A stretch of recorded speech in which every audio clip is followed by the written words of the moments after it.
Our boy was the strongest warrior on Earth for 50 years. But every single time he tried saving the world, it always ended the same way. Everyone would die and he would come back in time. He's been through so many loops that he's tired of everything. Everyone sees a tired employee, but not humanity's hidden final boss. He has connections to all of the most powerful people in the world, and baddies are coming for him left and right. But that's not the only problem that our boy faces, because he has to gather a group of literal dragon girls.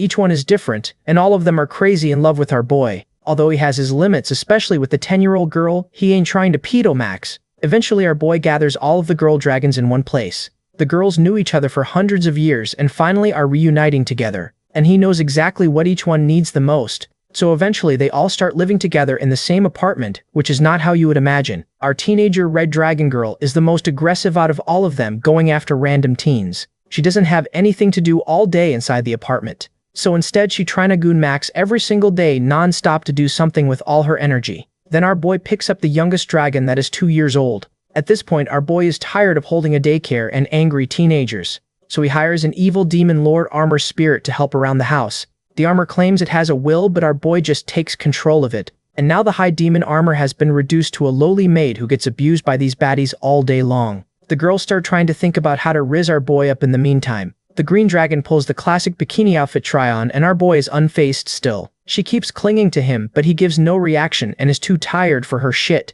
And now the story begins, heading back to the past where he first was. The real story begins at the end of Yujitai's 6th attempt to save the world. Inside his underground prison, the green dragon desperately holds the motionless blue dragon. Jitai watches in silence while another ruined timeline closes around him. The green dragon blames him for the tragedy unfolding in her arms. With tears running down her face, she demands to know whether he is finally satisfied. Jitai questions his own actions, though she believes he already understands the answer. He imprisoned the dragons for years, and the blue dragon eventually died inside that cage. Instead of accepting responsibility, Jitai coldly claims they brought this suffering upon themselves. She rejects his accusation and insists the hatchlings never did anything to deserve this. Jitai turns away, refusing to hear another word from the grieving dragon. This marks the complete failure of his 6th regression. Once again, the force controlling his life prepares to send him backward through time. No matter what Jitai tried, the dragons always transformed Earth into an apocalyptic battlefield. Their overwhelming power tore through cities faster than humanity could possibly defend them. Jitai once believed listening to the green dragon could never change the inevitable ending. The red dragon answers humanity's resistance by covering everything ahead in flames. Jitai charges straight through the destruction and closes the distance alone. His formless sword turns raw energy into a weapon powerful enough to challenge dragons. The first strike tears through the red dragon's attack before it can overwhelm him. He drives his power into the battlefield and sends a violent shock through the ruins.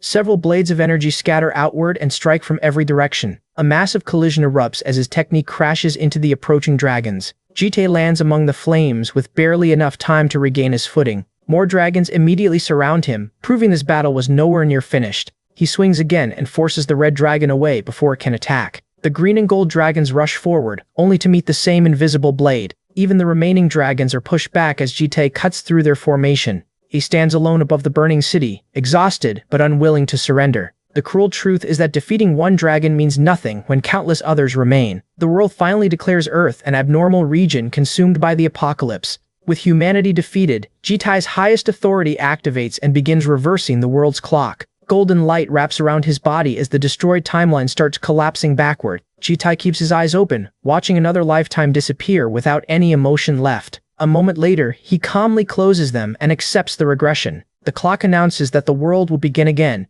erasing every dragon and burning city. Long before that ending, ordinary people still live peacefully inside the modern city. A purple gate suddenly opens above the street, drawing a crowd toward the impossible sight. One nervous bystander recognizes the scene from movies and immediately senses trouble. Another man gets closer despite the warning, hoping the gate disappears on its own. The unstable portal opens fully, and the curious crowd realizes far too late what is coming. A terrified woman freezes as something monstrous charges directly toward her. Her phone crashes against the pavement while panic spreads through the street. This was how the peaceful 21st century was dragged into an age of monsters. Gates opened across the planet and released creatures humanity had never encountered before. For a while, civilization appeared ready to vanish beneath the endless invasions.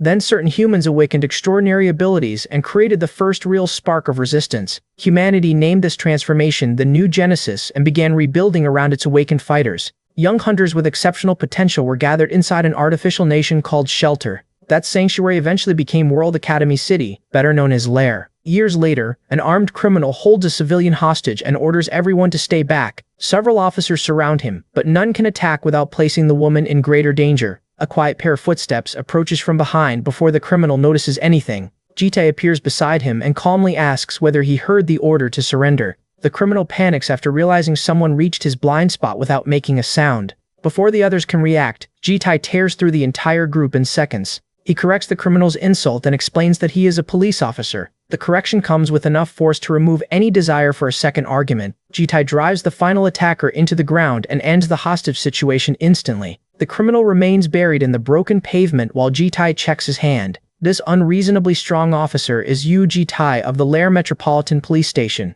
He explains that the criminals were caught attacking officers while holding an innocent civilian. With the suspect unconscious nearby, everyone starts wondering why Jitae even came to work. He gives them the same unreadable expression that has followed him through countless lives. His supervisor praises the arrest before reminding him that someone still needs to file the report. She lowers her gaze, clearly unsure how to speak with the unusually intimidating officer. The others crowd around Jitae and decide he somehow returned taller and more handsome. He silently studies these familiar strangers without sharing their excitement. Across all his regressions, this is the first time he has properly returned to his ordinary job. Jitae leaves the paperwork behind and tells everyone else to clean up the remaining mess. The coming apocalypse was always connected to 4 young dragons known as hatchlings. After reaching a certain age, these hatchlings traveled to Earth for an experience called amusement. Some became overwhelmed by war and hatred before their journey could reach its intended conclusion. Others also died after failing to find the lives and experiences they came to Earth seeking. Their deaths enraged the adult dragons who crossed worlds and attacked humanity in retaliation.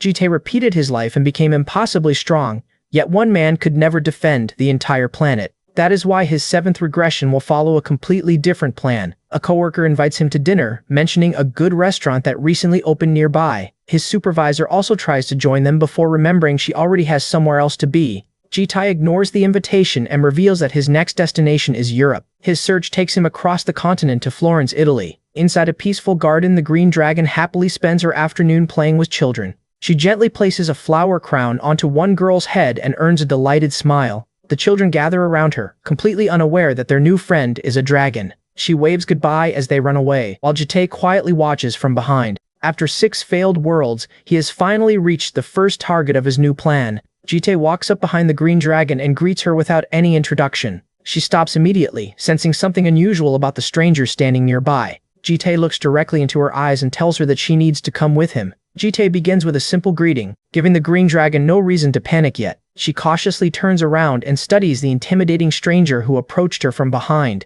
An authority called Collapsed Babel translates the unfamiliar language, allowing her to greet him back. Jitae explains that he came because there is something important he needs from her. His expression offers no warmth, but he also shows none of the hostility she expected. The green dragon calmly agrees to hear him out before deciding what to do. Before Jitae can introduce himself, she correctly identifies him as Yu Jitae. She smiles innocently after revealing that she already knows the stranger's name. That immediately puts Jitae on guard, and he demands to know where she heard it. She points toward the name tag on his uniform, making his suspicion feel slightly premature. After teasing him, she admits that reading his badge was the entire mystery. Jitae walks with her through the garden while she considers what kind of person found her. She can already tell that he is exceptionally strong and completely out of place in this peaceful city. Jitae stays silent, allowing her sharp instincts to reach their own conclusion. Believing she understands his purpose, the green dragon asks whether he came to kill her. His immediate refusal leaves her wondering what someone this dangerous could possibly want instead. Jitae reveals that he knows she is a dragon, destroying any chance of pretending to be human. He warns her that this world is more dangerous than she currently realizes.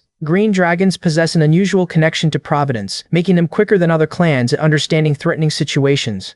Jitae trusts that instinct to help her recognize that resisting him would be the wrong decision. He asks her to think carefully since the choice she makes now will determine what happens next. Rather than showing fear, the green dragon gives him a surprisingly peaceful smile. She accepts his proposal and agrees to leave with him. Before moving anywhere, she steps closer and decides that one final condition is necessary. She raises her smallest finger and asks Jitae to seal their agreement with a promise. The powerful dragon waits seriously as though this tiny gesture is a binding contract. Jitae stares at the offered finger, visibly unprepared for negotiations to become this wholesome. He eventually hooks his finger around hers and formally completes their agreement. Jitae brings the green dragon to the apartment that will serve as her new home. The next morning, she quietly peeks outside her room while wearing one of his oversized shirts. She wonders whether Jitae has awakened and carefully searches the apartment for him. Instead, she finds Jitae sitting beside a dark figure formed from his own power. The shadow clone finishes delivering its report, while the real Jitae listens from the couch.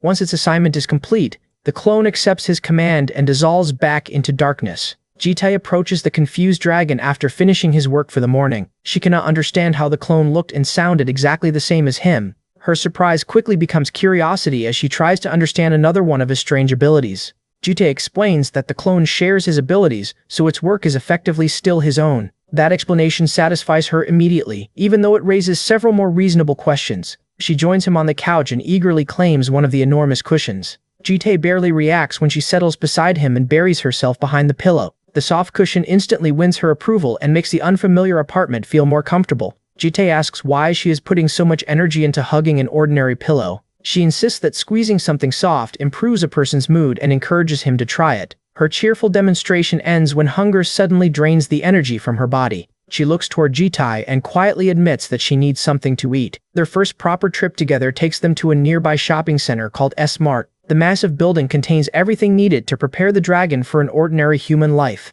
Shoppers immediately notice her appearance and start wondering whether she is some kind of celebrity. Others become equally distracted by the tall man following her through the store. Unbothered by the attention, the green dragon happily leads Jitae between the aisles. She spots another section worth exploring and excitedly points it out to him. Before Jitae can stop her, she rushes toward the next display with renewed energy. He reminds her that shopping is not their only task, and that they still have somewhere important to visit. She glances back reluctantly, clearly unwilling to abandon the store so soon. Jitae carries their purchases outside while she follows with the few items he allowed her to keep. Still confused about their destination, she asks where he is taking her next. A suspicious photographer becomes overly excited by her appearance and mistakes her for Jitae's girlfriend. Ignoring the man's enthusiasm, Jitae has him prepare the photograph required for official identification. They take the completed picture to a government office and begin creating her legal identity. Documents are processed and stamped until the unknown dragon officially exists within human records. A digital scan completes the registration and connects her new information to Lair's system.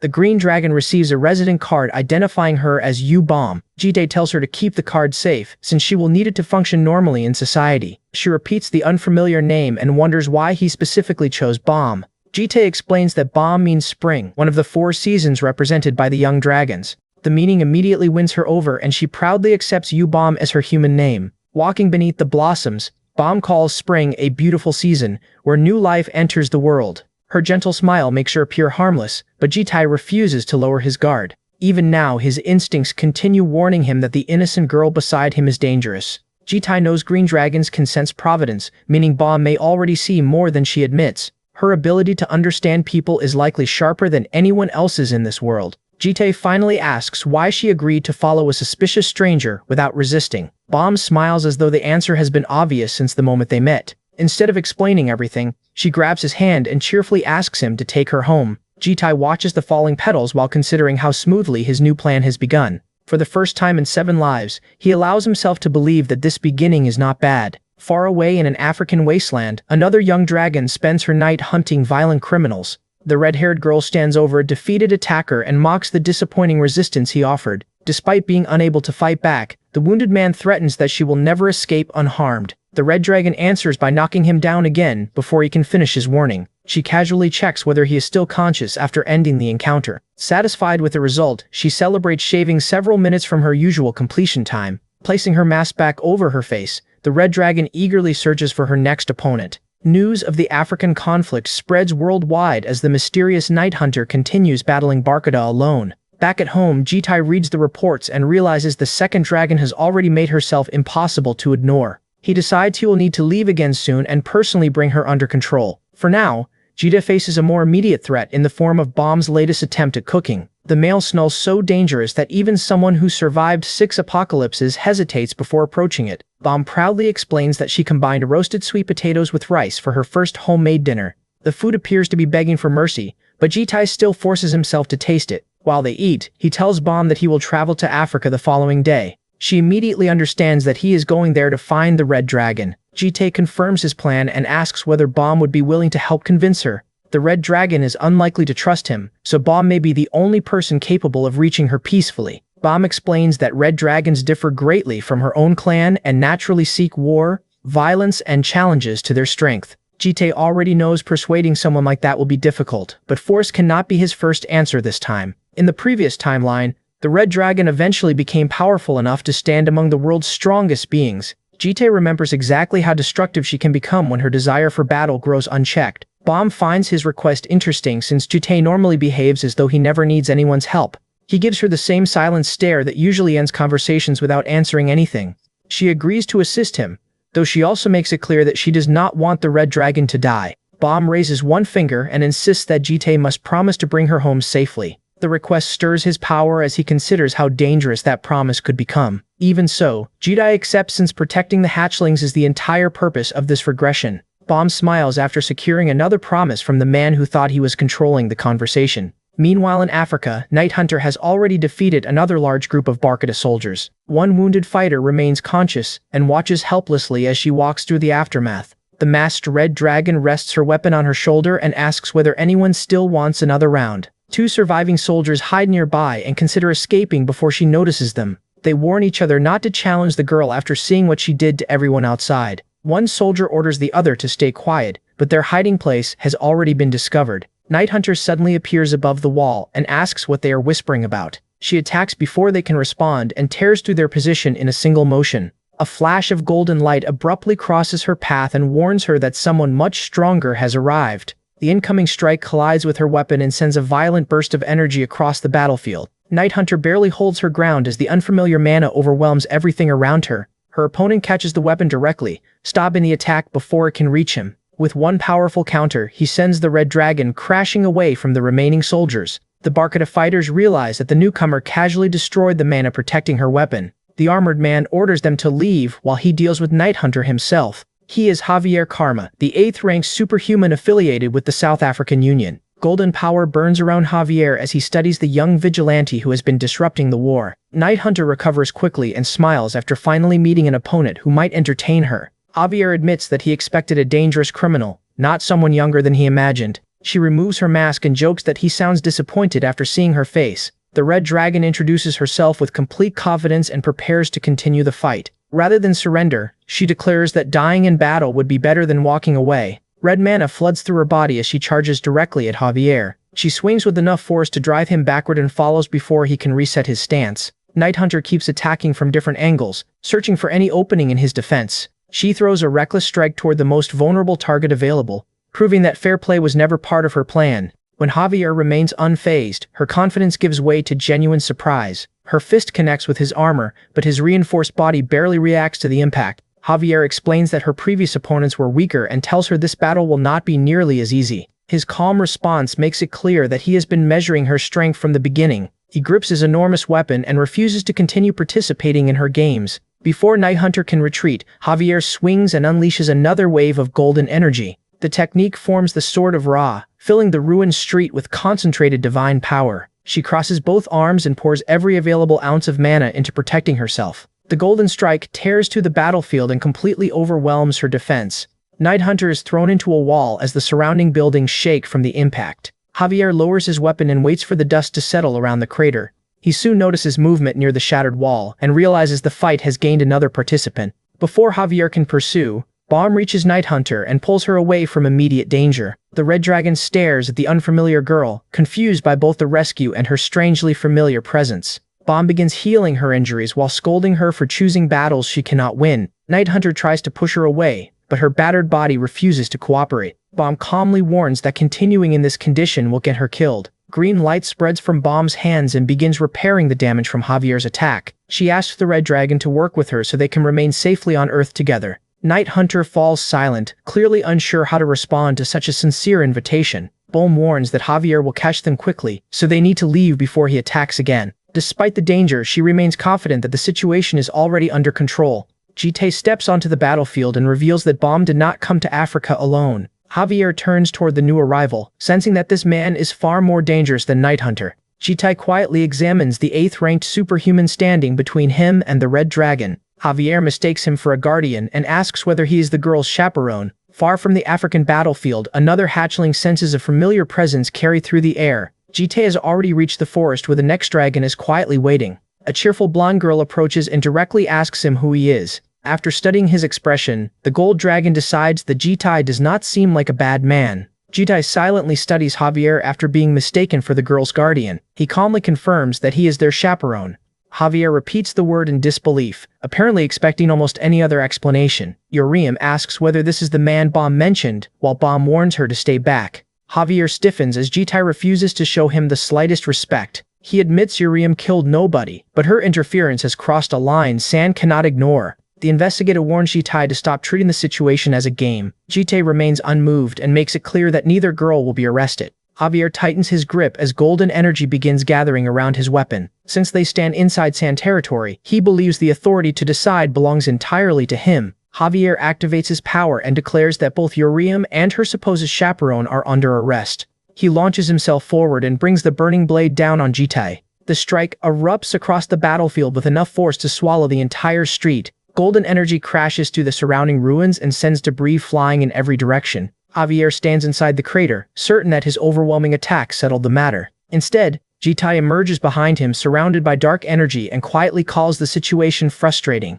The technique was stronger than expected, but still nowhere near enough to threaten him. Javier turns toward the untouched man as his confidence finally begins to crack. Refusing to accept the difference between them, he unleashes the Sword of Ra once again. Jitai slips past the attack before Javier can even follow his movement. He pins the investigator down with a dark blade and orders him to listen quietly. One look at Javier's face confirms that the warning has finally reached him. Jitai stands behind the kneeling investigator and calmly explains what could have happened. Had he attacked seriously, Javier would have lost both arms and the ability to track either dragon. Jitai demonstrates the difference between them and promises that Javier will remember this encounter. The injury he leaves behind can be repaired by Sans healing superhumans. Physical damage may disappear, but the fear carved into Javier will remain. Jitai considers fear useful and decides the lesson has served its purpose. With the investigator no longer willing to move, Jitai turns his attention back to the dragons. Yuriam nervously asks Bomb what kind of monster they have brought onto the battlefield. She forces a shaky smile, clearly reconsidering whether joining this man is actually safe. Jitai tells the red dragon that she will now live inside his home. In exchange for staying under his protection, she may spend her time however she chooses. His expression darkens as he warns that leaving that protection will change the relationship completely. Bomb suddenly wraps herself around Yuriam and cheerfully encourages her to accept the offer. A playful wink from Bomb does little to calm the increasingly overwhelmed red dragon. Jitai waits without pressuring her, confident that the safest choice is already obvious. Bomb tries the new name Yuriam, while Jitai begins walking away. Yuriam protests that she is in no mood for jokes after everything that just happened. The figure who handled Africa reports that the mission has been completed successfully. At that same moment, the real Jitai is already deep inside the Amazon rainforest. He receives the Shadow Clone's report and quietly ends their connection. Back in Africa, Bomb prepares to return home with the clone and their newly collected dragon. The blonde girl beside the real Jitai asks who he was speaking to moments earlier. After noticing his smartwatch never moved, she concludes that he enjoys talking to himself. Gold dragons naturally seek attention and feel most comfortable when others are watching them. During Jitai's third life, this hatchling became a famous star adored by countless people. Her popularity eventually outshone every ordinary celebrity and placed her at the center of enormous destruction. Jitai learned that being loved by millions can become just as dangerous as being hated. The gold dragon eagerly examines his smartwatch and calls him over to see its floating display. She waves the holographic screens around with the excitement of someone discovering a brand new toy. The technology leaves her completely fascinated and briefly distracts her from questioning Jitai. He asks why she hides among beasts and insects when her amusement should involve human society. She circles him energetically, yet her cheerful behavior cannot hide her discomfort with that suggestion. Jitai presses her for the real reason she has been avoiding people. Her excitement fades as she realizes he will not accept another playful excuse. The gold dragon hesitates and struggles to describe what drove her into the rainforest. She admits that strangers kept following her, and their constant attention eventually became frightening. After explaining herself, she sits beside Jitai and leaves the uncomfortable memory behind. He listens without judging her, already understanding how dangerous uncontrolled fame could become. Jitai flicks one finger and opens a tiny tear in the space before them. The tear expands into the void's shallowest, a subdimension large enough to contain an entire city. The gold dragon stares upward as enormous shadowy hands emerge from the opening. Instead of producing a weapon, Jitai pulls out a bag overflowing with bread. He confirms that the entire supply was prepared specifically for her. She cannot understand why one person would carry enough bread to stock a small bakery. Jitai explains that he already expected a young dragon to have an enormous appetite. That prediction proves accurate when she begins eating several pastries at once. Within moments, her suspicion disappears beneath a mouthful of sandwiches and donuts. Jitai watches quietly as food succeeds where complicated persuasion probably would have failed. While she continues eating, the blue pendant around her neck suddenly begins to react. While Jitai returns with another hatchling, Uriam tries adjusting to her unfamiliar new home and lair. She stands alone on the balcony, but her thoughts remain trapped on what happened in Africa. The red dragon still cannot accept how completely Jitai overwhelmed both her and Javier. She remembers the terrifying pressure surrounding him when he issued his warning. Even his emotionless face made it clear that resisting him would accomplish nothing. Uriam curses under her breath, frustrated that she was forced into this situation. Bomb quietly watches from inside and immediately notices how unsettled she is. The green dragon gently calls to her without pushing for an explanation. Before Bomb can continue, approaching footsteps announce that someone has returned. Jitai enters with the gold dragon, who promises she did not follow him home solely for more bread. Her mouth is still full of food, so the promise does not sound especially convincing. The moment she sees Bomb, the gold dragon nearly chokes from surprise. Bread goes flying as excitement completely replaces her concern for basic table manners. Bomb happily welcomes her younger sister into the apartment. She tells Gold that it has been far too long since they last met. Bomb pulls her into a tight hug and admits how much she missed her. The reunion becomes warm immediately, leaving Jitai to stand quietly behind them with the food. His shadow clone welcomes him home and receives praise for completing the African mission. Uriam finally steps inside and finds the apartment even more crowded than before. Jitai notices her arrival, but neither of them feels any need to exchange greetings. She clicks her tongue and makes her opinion of him perfectly clear. Gold spots the red dragon and greets her with enough enthusiasm for the entire room. She circles Uriam while asking how she has been since they last saw each other. Uriam answers by shoving a piece of bread directly into her mouth. She warns Gold to stop talking before she removes the noisy beak herself. Once everyone settles down, Jitai begins by asking the hatchlings their human ages. Bomb answers 20 while the cheerful gold dragon proudly announces that she is 10. Uriam reluctantly reveals that she is 16, although she clearly hates participating. Gold points out that even young dragons remain far stronger than ordinary humans. Bomb calmly explains that their human ages do not fully represent how developed they truly are. Gold becomes curious about the human names Bomb and Uriam received after meeting Jitai. She decides that living among humans sounds much easier when everyone has a proper identity. Her excitement fades when she notices Jitai staring at the pendant around her neck. The glowing object is actually the blue dragon's polymorph egg disguised as jewelry. Jitai confirms that Blue will be born soon and warns Gold to handle the egg carefully. With 3 hatchlings finally gathered, he explains that they only need to follow one rule. They may pursue their amusement freely, but none of them can disappear or hide from him. Uriam immediately questions whether that arrangement can honestly be called freedom. The room falls silent when she compares their new guardian to someone running a small dictatorship. Bomb tests the limits by asking whether they can still explore places nearby. She promises that everyone will remain within reach and return home afterward. Gold instantly supports the idea, while Uriam pretends she is not interested. Jitai tosses Bomb a bank card so they can purchase whatever they need. She happily accepts it and prepares to lead the other dragons into the city. Jitai tells them to spend as much as necessary, which turns out to be dangerous wording. The 3 hatchlings charge through the shopping center with Gold, riding comfortably inside the cart. Transaction after transaction appears on Jitai's watch until the card finally reaches its credit limit. Hours later, the apartment is buried beneath boxes, while the girls examine everything they bought. Bomb returns the card with the careful expression of someone presenting evidence from a crime scene. She explains that Gold became excited and wanted to try nearly every outfit she found. Jitai studies the damage for a moment, then decides the money is not worth arguing over. Gold eagerly models several new outfits and waits for his reaction.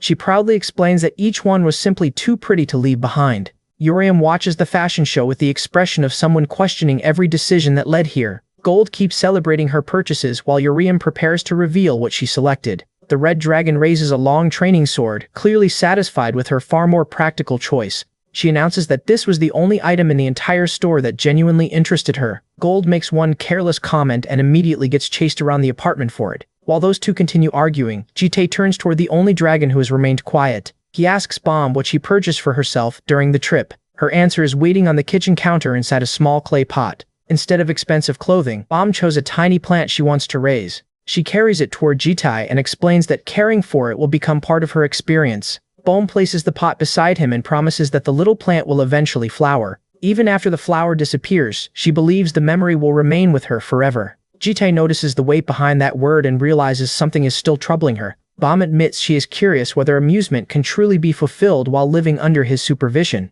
She asks whether there is any way to experience human life completely without abandoning his protection. Jitai reveals the Lair Academy city applications and asks whether the dragons want to attend school. Gold celebrates the idea so loudly that Urium silences her with one quick tap from her new sword. Jitai returns home to find the dragons waiting impatiently for him. Urium complains about how long he took while Bohm prepares to discuss their academy applications. The gold dragon nervously waits to learn whether she can attend school with the others. She is terrified that her young human age will leave her behind while her sisters enter Lair. Jitai tells her that ordinary enrollment will be difficult at her age. Bohm suggests giving her an interview first, since the child clearly wants to join them. Jitai returns with several shopping bags and decides to hear what Gold has prepared. The smell coming from one bag immediately steals her attention from the interview. Jitai tells her to focus, but she keeps staring at the food and asks for more. To prove she belongs in human society, Gold shows them footage from her brief career as an online celebrity. Under the name Baby Yellow, she confidently welcomes viewers to her food program.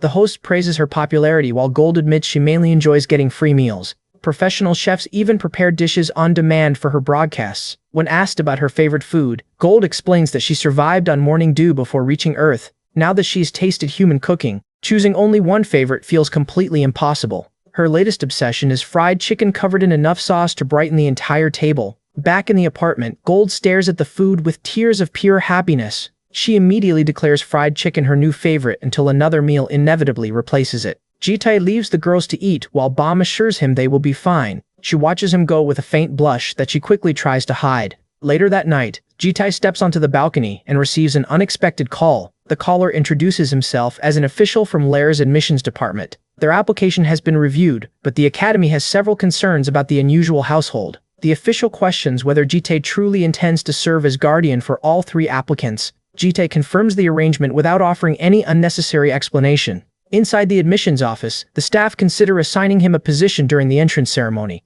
Bohm and Gold continue enjoying the chicken while the conversation unfolds outside. Jitai apologizes and refuses the academy's initial proposal. Urium joins him on the balcony just as the call comes to an end. Jitai notices her unusual silence and asks what she needs. She wonders whether he seriously plans to play house with dragons far older than their human appearances suggest. Despite her complaints, Urium has already begun thinking carefully about what comes next. Jitai explains that Lair contains powerful people from across the world. That makes the academy an ideal place for the hatchlings to experience human society while remaining protected. He admits they may possess incredible strength, but emotionally they are still children. Urium's eyes sharpen as another thought becomes more important than the academy itself. She places one hand against the balcony door and makes her decision. Instead of arguing about school, Urium asks Jitai to fight her properly. The challenge immediately restores her confidence and brings an eager smile to her face. Jitai studies her expression and sees that this request will not disappear on its own. He turns toward the apartment while Urium angrily demands an answer. She raises one finger and insists that he stop ignoring her challenge. Gold interrupts the tension by offering Urium another piece of chicken. The food reaches her mouth before she can continue shouting. One bite instantly distracts Urium from her anger and leaves her staring at the night sky. Before long, the day of Lair Academy's entrance ceremony finally arrives. Lair is an elite institution that trains superhumans possessing rare abilities and powerful blessings. Its students include heirs of major families, gifted prodigies, and children connected to rulers and corporations. That reputation also brings constant criticism over the academy's rigid hierarchy. Bohm and Gold enter the campus in uniform and marvel at how enormous everything feels. Gold praises the academy while Bohm reminds her that Jitai personally arranged their admission. Unable to contain herself, Gold jumps with excitement over beginning her school life. She suddenly remembers that someone must remain nearby as her guardian. Bohm explains that Jitai will accompany them inside Lair as their chaperone. The academy provided him with official identification so he could supervise the unusually young applicants.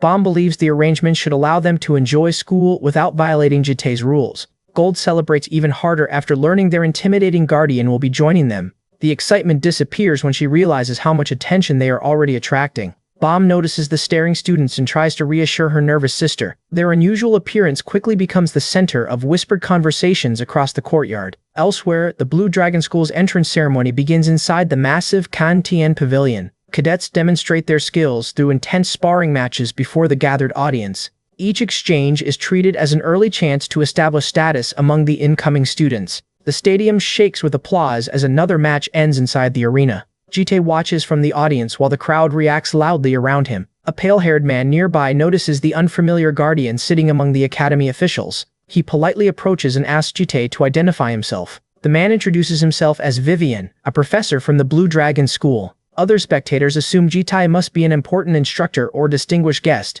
Vivian describes him as quiet, wealthy, and heroic based entirely on appearance. Jite grips his seat and silently questions the professor's strange conclusions. Down in the arena, Uriam enters with her training weapon and demands an interesting fight. Her blonde opponent faces her without showing any fear. Uriam warns that she will simply leave if the match fails to entertain her. Sophia remains expressionless while Uriam makes her expectations for this match brutally clear. If the fight becomes boring, Uriam promises she will simply run away from home. The two girls take their positions inside the cage and quietly measure each other. Up in the stands, several cadets begin debating which fighter has the advantage. Most of them confidently choose Sophia and treat the unfamiliar redhead as an easy opponent. Sophia's reputation reached Lair before she did, giving the crowd plenty of reason to believe in her. She was raised by RIL, Russia's elite hunter task force with a terrifying combat record. Their training methods are so harsh that surviving the program is considered an achievement by itself. Her instructor Mikhailov loudly reminds Sophia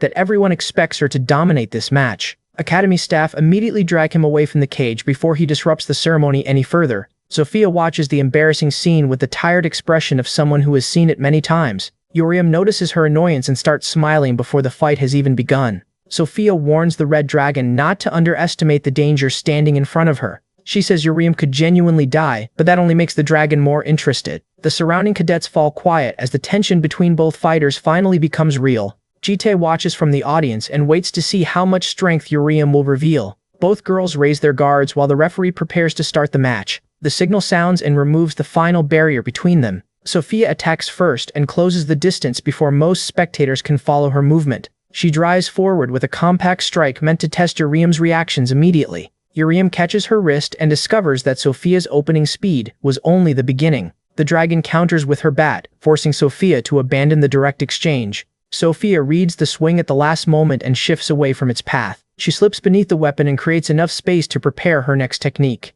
A burst of blue power cuts across the bat's path and finally surprises Uriam. Sophia springs away while the red dragon slides after her without losing momentum. She plants one boot against the cage and turns the wall into another launch point. The sudden change in direction lets Sophia crash into Uriam before she can reset. Their exchange becomes a blur as both fighters trade attacks across the cage. Uriam keeps chasing with a grin, clearly enjoying the resistance Sophia is offering. Sophia uses the fence again and attacks from an angle that should have been impossible. Neither fighter retreats as they rush toward each other for another direct collision. Uriam raises the bat overhead and tries to crush Sophia's defensive rhythm. She follows the blonde to the ground and slams the weapon against her guard. Blue energy hardens around Sophia's arms and reinforces them before the next impact lands. With her gauntlets revealed, Sophia returns to the offensive with renewed confidence. She kicks away from the cage and narrowly avoids Uriam's next swing. Her counterattack drives the red dragon backward and briefly gives Sophia control of the fight. The two accelerate again until every movement becomes difficult for the audience to track. Uriam uses the fence to redirect herself instead of allowing Sophia to corner her. She launches back into the fight with a smile that immediately puts Sophia on guard. A convincing feint carries Uriam past Sophia before the blonde can turn around.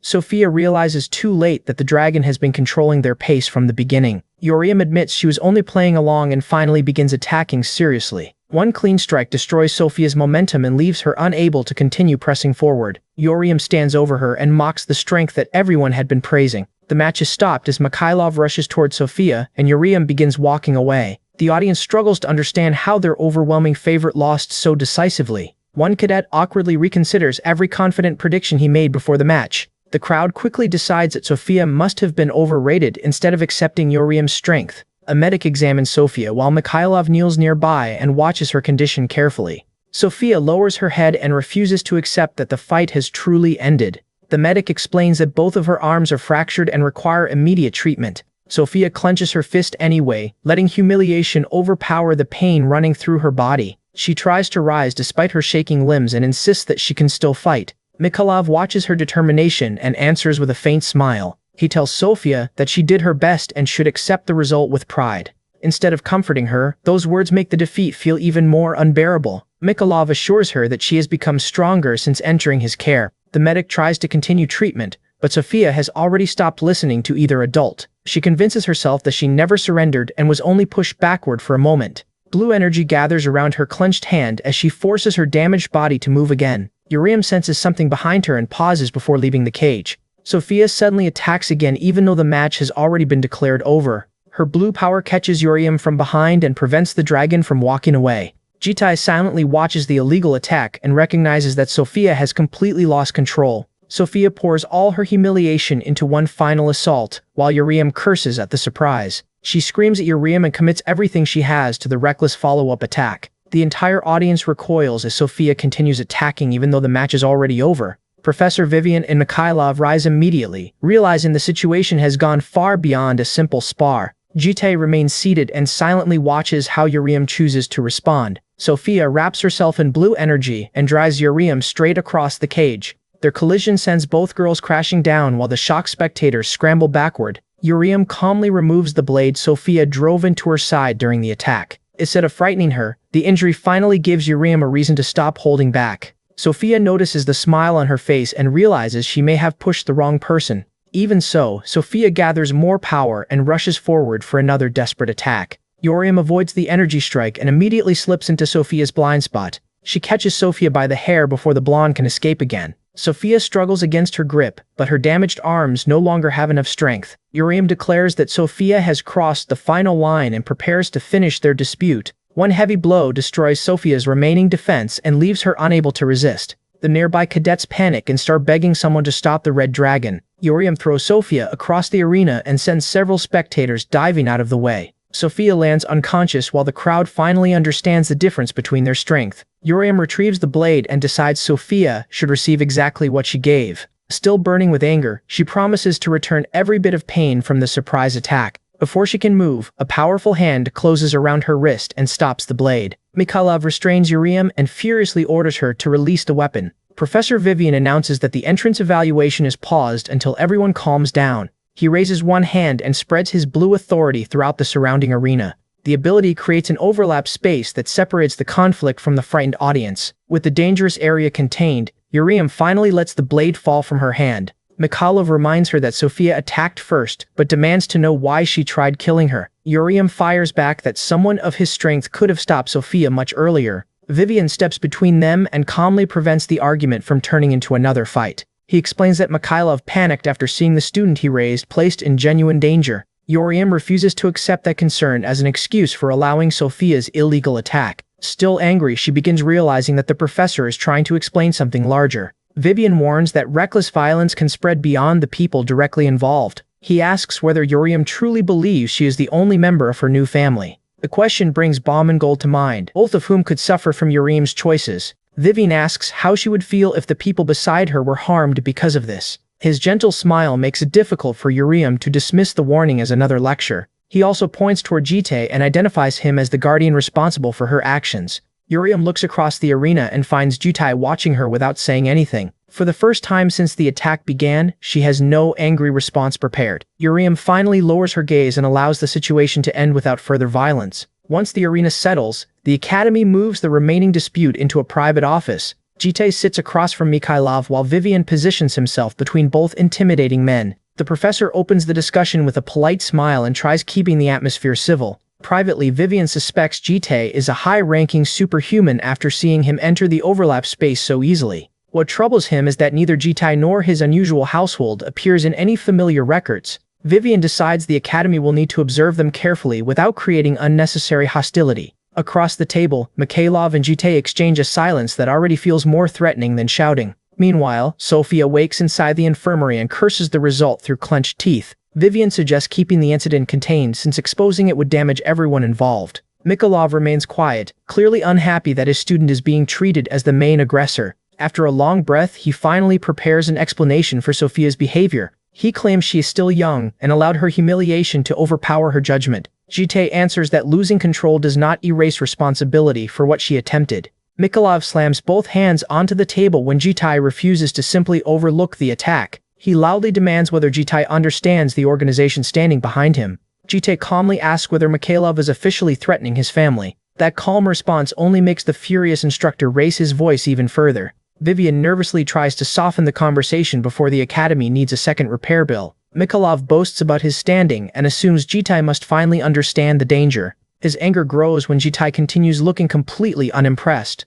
Jitai reveals that he already knows exactly who Mikhailov is and still does not care. When Mikhailov reaches the limit of his patience, Jitai catches his movement without leaving his seat. Blue power surrounds Mikhailov as he asks whether Jitai truly wants to make an enemy of RIL. He begins mocking Jitai's unknown family while preparing to intimidate him with a concealed blade. Mikhailov's confidence disappears the instant Jitai vanishes from directly in front of him. Before he understands what happened, Jitai takes the blade and plants it beside him. Mikhailov freezes when he feels Jitai standing close enough to attack without resistance. Jitai quietly addresses him by name and advises him to avoid empty alleyways. The warning leaves Mikhailov staring at the blade while Jitai rests one hand on his shoulder. For once, the aggressive instructor has absolutely nothing left to say. Jitai releases him and announces that he is leaving now that the discussion is finished. Vivian watches Mikhailov slowly recover from the threat he was confident enough to begin. The professor forces an awkward laugh while pretending the meeting ended normally. Outside the office, Jitai immediately searches for Uriam before returning home. He finds her waiting in the hallway with bandages covering the injury from Sophia's attack. Jitai asks whether she feels alright, but Uriam dismisses the damage as a small scratch. Her awkward expression reveals that the injury is not what she truly wants to discuss. Uriam follows behind him and gathers enough courage to bring up what happened in the arena. She hesitates repeatedly, clearly expecting another lecture about controlling her temper. After scratching her head, she finally asks what Jitai thinks she should have done. Uriam admits she still wanted to retaliate after Sophia attacked her from behind. Jitai tells her that next time she should handle it somewhere without witnesses. He continues walking as though he just offered the most sensible family advice imaginable. Uriam's nervous expression turns into a satisfied smile after hearing his answer. She reminds him that the idea came from him, and Jitai calmly accepts responsibility. After settling the academy dispute, Jitai walks beside Uriam and prepares her for another major change. He orders Uriam to pack her belongings as soon as they return home. Jitai explains that she will now be moving into one of Lair's student residences. Uriam confirms that he means the academy dormitory and seems surprisingly comfortable with the idea. Before they can continue, Professor Weiyuan appears and warmly greets Jitai as her guardian.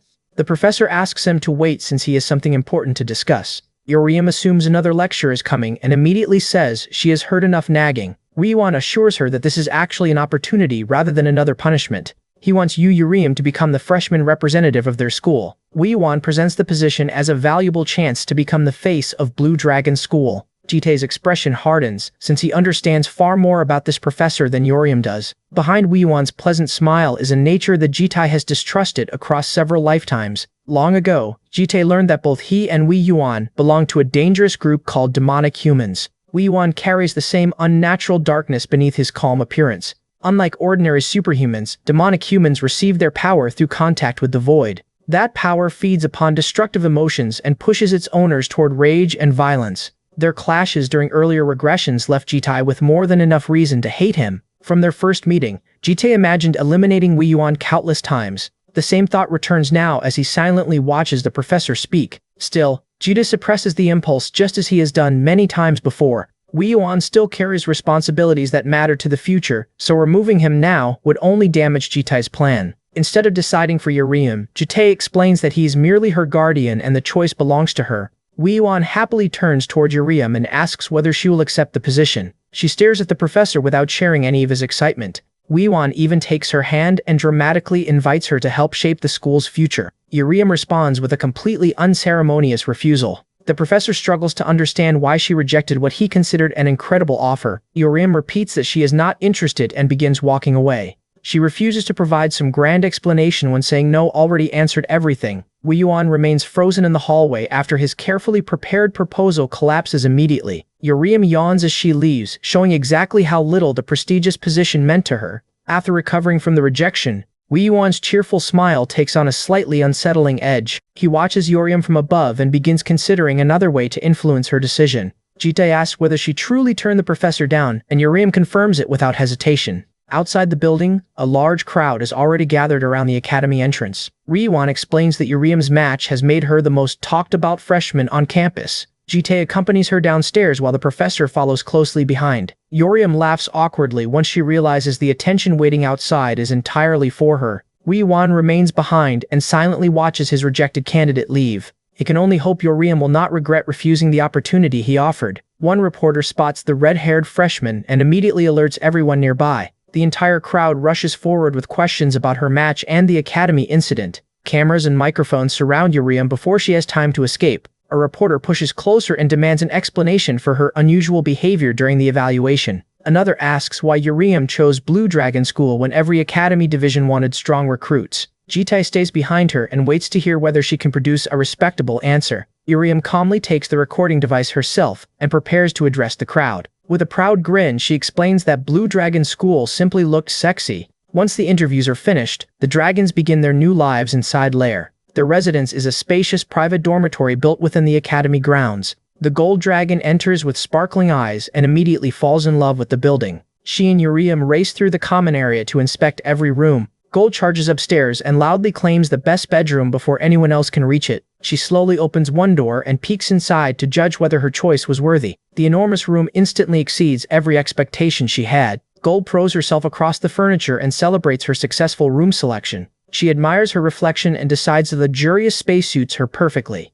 Unfortunately, Yoriam appears behind her with the smile of someone about to ruin that happiness. Gold realizes far too late that she may have claimed the one bedroom Yoriam already wanted. Yoriam takes ownership without negotiation and leaves Gold searching for a safer option. Back at home, Bomb carefully cleans the blue dragon's egg and keeps its surface moist. She sits beside it patiently and treats the unborn hatchling with gentle care. Bomb softly greets the egg as though the blue dragon can already hear her voice. Jutei enters the room and finds her still occupied with the unusual childcare routine. As hatching approaches, the pendant's polymorph disappears and reveals the dragon egg's true form. Before Bomb can explain further, Jutei notices a new notification bearing Yoriam's name. Yoriam has started a live broadcast and confidently welcomes viewers from her new dormitory. Jutei opens the stream while Bomb continues holding the egg beside him. On screen, Yoriam lounges across the couch while the gold dragon watches nervously from behind. Jutei asks what she is doing, although Yoriam's expression already promises trouble. The red dragon grins and announces that she has prepared a special lesson for her younger sister. Gold begins sweating once she realizes that she has somehow become the subject of the broadcast. Yoriam tells her that refusing is no longer an available option. She reaches toward Gold, while threatening to explain several embarrassing grown-up topics. Gold panics and desperately calls for Jutei to rescue her from the unwanted lesson. Jutei remains completely silent while Bomb hugs the egg and wisely avoids getting involved. By the next morning, the quiet house is already hiding another major event. Yoriam remains completely asleep while everyone else begins gathering downstairs. Nothing seems capable of separating her from that comfortable bed. Kiel rushes upstairs before the important moment can pass. She bursts into the room and announces that they have a serious problem. Yoriam barely reacts even after Cal starts shaking her awake. She answers with one extremely questionable word from whatever dream she was having. Kale gives up on kindness and physically drags her sleepy sister downstairs. Yoriam finally opens her eyes once the emergency transportation ends. Downstairs, she discovers everyone gathered around Yul's trembling egg. Bomb explains that the youngest dragon is finally about to hatch. The egg rocks harder as something inside begins forcing its way out. A thin crack spreads across the shell. Everyone leans closer while the opening grows wider. Jutei watches silently, but the sight pulls him toward an unpleasant memory. Long before this peaceful morning, he witnessed another birth during the apocalypse. A desperate mother begged Jutei to save the child she had just delivered. His teammate quickly realized the newborn was no longer breathing. There was nothing they could do for the child in the middle of those ruins. Jutei understood that proper equipment might have changed everything, which made the failure even harder to forget. Returning to the present, he quietly hopes this birth will never become another painful memory. Yoriam notices the strange seriousness in his expression. Another piece of the shell breaks loose. A bright blue eye appears through the opening. The tiny dragon finally pushes her head outside. Bomb and Kyle immediately relax once they see that she is alive. Yol emerges completely and sits among the shattered pieces of her egg. She already looks mildly offended when someone tests her patience with a head rub. Bomb carefully checks the hatchling and confirms that she appears perfectly healthy. Jutei declines the first chance to hold her while Keel volunteers with both arms raised. Bomb cautiously passes the bundled dragon into Kyul's waiting hands. Cal immediately smothers Yal with enough affection for several childhoods. Yoriam watches the display and begins feeling strangely competitive. Cal notices her interest and proudly shows off the baby in her arms. She suddenly places Yol on Yoriam before her sister can retreat. The exhausted hatchling answers the commotion with a tiny yawn. Yoriam freezes when Yol settles comfortably against her. Kale leans closer and enjoys watching the fearless Yoram become painfully awkward. Jitae tells her to keep holding Gyul since the baby might feel rejected otherwise. That explanation gives Yoram enough confidence to accept her new responsibility. She quickly refuses when Kyul tries taking Gyul back. Yoram wears the satisfied grin of someone who has already declared victory. She suddenly tosses Yul toward Kyul just to watch the blonde dragon panic. Jitae catches the baby safely before Kyul's soul can leave her body. With her prank ruined, Yoram loses interest and calls the whole thing boring. Bomb turns toward Jitae and encourages him to hold Yul properly. He hesitates as the memories from that ruined city remain fresh in his mind. Jitae begins with a gentle touch across the hatchling's head. Yul settles peacefully when he supports her against his chest. Bomb and Kyul excitedly approve of his unexpectedly natural technique. Bomb produces a red rose while considering one final improvement. She playfully decorates both Jitae and Yul with matching flowers. The red rose rests beside his ear, while a small blue flower decorates Joel. Jitae sits there silently, looking far more cooperative than he probably intended. The three girls can barely contain themselves after seeing the finished result. Cal decides that a moment this rare needs photographic evidence. She eagerly prepares the camera before anyone can escape. The entire household gathers around Jitae and Joel for their first family picture. After feeding the newborn, Bomb prepares for the next important step in her development. She explains that Gyul must learn polymorph magic before living normally among humans. Dragons can teach magic by directly transferring their mana into another person. That transferred mana carries the structure of the spell the student needs to learn. The student avoids paying a price, but the process consumes some of the teacher's lifespan. Jitae asks whether Bomb is certain she can perform something that dangerous. Bomb explains that she, Yehoram, and Kyul all learned polymorph through the same method back home. Yul listens eagerly despite understanding almost none of the complicated explanation. Bomb positions the tiny dragon on her lap and prepares to begin the lesson. Jitae remains cautious after hearing what the transfer will cost her. Bomb confirms that she will personally give Zhao Yul the magic she needs. She reassures him with the same calm smile she always uses. Bomb asks Jitae to move closer instead of watching from the opposite side. She explains that he needs to catch Gyul if the baby slips during the transfer. Jitae silently considers the request. After a moment, he accepts that her reasoning is fair. He moves across the couch and sits directly beside her. Their shoulders touch the moment he settles into place. Bomb immediately turns red now that Jitae is much closer than expected. She blames her sudden reaction on the couch being unusually hard. After an awkward pause, Bomb clears her throat and forces herself to focus. Green mana surrounds them as she finally begins transferring polymorph magic into Joel. The mana transfer succeeds, but Bomb immediately collapses from the strain. Jitae confirms that Joel received the spell while Bomb struggles to remain awake. She heads toward her room after reminding him to feed Gyul and watch her carefully. Bomb barely reaches the doorway before her legs give out. The sudden loss of balance catches even her by surprise. Jitae catches Bomb before she can hit the floor. He checks whether she can still walk on her own. Bomb turns red when she realizes he is carrying her instead. She jokes about being heavy, but Jitae notices she still has energy to tease him. Once she is safely in bed, the exhausted dragon finally falls asleep. Jitae quietly leaves her room so she can recover. He closes the door without making another sound. A surge of blue mana suddenly races through the house. Jitae immediately realizes the transformation may already be happening. He follows the magical disturbance before anything can go wrong. Inside, Jill has successfully changed into a tiny human child. Her dragon features are gone, replaced by short blue hair and bright blue eyes. The newly transformed Zhao Yul sits quietly while the remaining mana fades around her. Even Jitae needs a moment to process how quickly the spell worked. The youngest dragon has officially taken her first human form. A few days later, Jitae's substitute finishes another shift at the Lair District Police Station. The officers praise him for catching criminals their entire investigation team could not find. Their team leader celebrates by offering to pay for everyone's meal. The others immediately expose that he plans to use the company card. He saves his pride by promising to cover the second round himself. When Jitae leaves early again, the officers demand to know where he keeps disappearing. He gives them the simple answer that he is personal business. That only convinces them he is secretly meeting a girlfriend. Jitae denies it and escapes before their interrogation becomes worse. Nearby, an office worker continues her call while the imitation of Jitae passes unnoticed. She complains about someone who refuses to stop contacting her. Once the street clears, the false Jitae dissolves back into living shadow. This power once belonged to a demon Grand Duke who ruled distant lands through copies. After Jitae defeated that ruler, the shadow became his sentient clone and shared his memories. The returning shadow steps into the park in its familiar human form. Its expression remains calm and professional after another ordinary day at work. The shadow soon finds Jitae sitting alone on a bench. It approaches respectfully and asks why its master summoned it. Then it notices the tiny child sitting in his arms. Yael rests against Jitai. After returning from her first haircut, he introduces her human form and explains that the polymorph spell succeeded. Nearby strangers immediately mistake the three of them for a young family.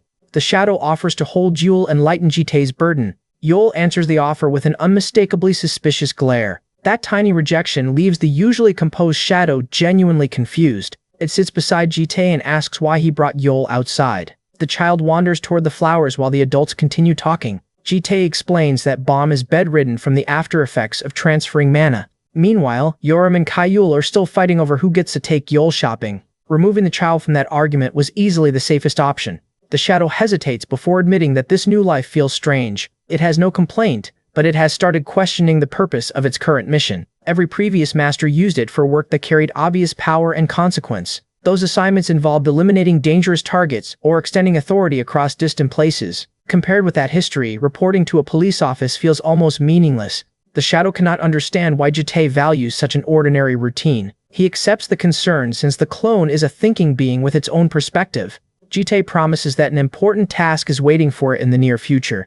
Until that day arrives, he orders the shadow to continue working normally. He even tells it to drink with the team since those coworkers will not remain forever. The shadow accepts the instruction and walks away. Jitai watches it leave with a faint expression of approval. Its question still lingers because ordinary life is becoming important to him as well. Across the park, a child hugs a new panda and happily tells her mother she loves her. Yol stares at the stuffed animal without taking her eyes away. Jitai notices exactly what has captured her attention. He asks whether she wants a toy of her own. Using the void's shallowest, he forms a blue teddy bear from nothing. The result looks slightly different from the panda, but it is close enough. Yul immediately pulls the oversized bear into a tight hug. The plain blue toy becomes her newest treasure within seconds. Her bright expression tells Jitai everything before she can speak. He still asks whether she likes the gift. Instead of answering, Daol carefully places the bear on the ground. She takes a few determined steps toward Jitai. He lifts her up when she reaches for him.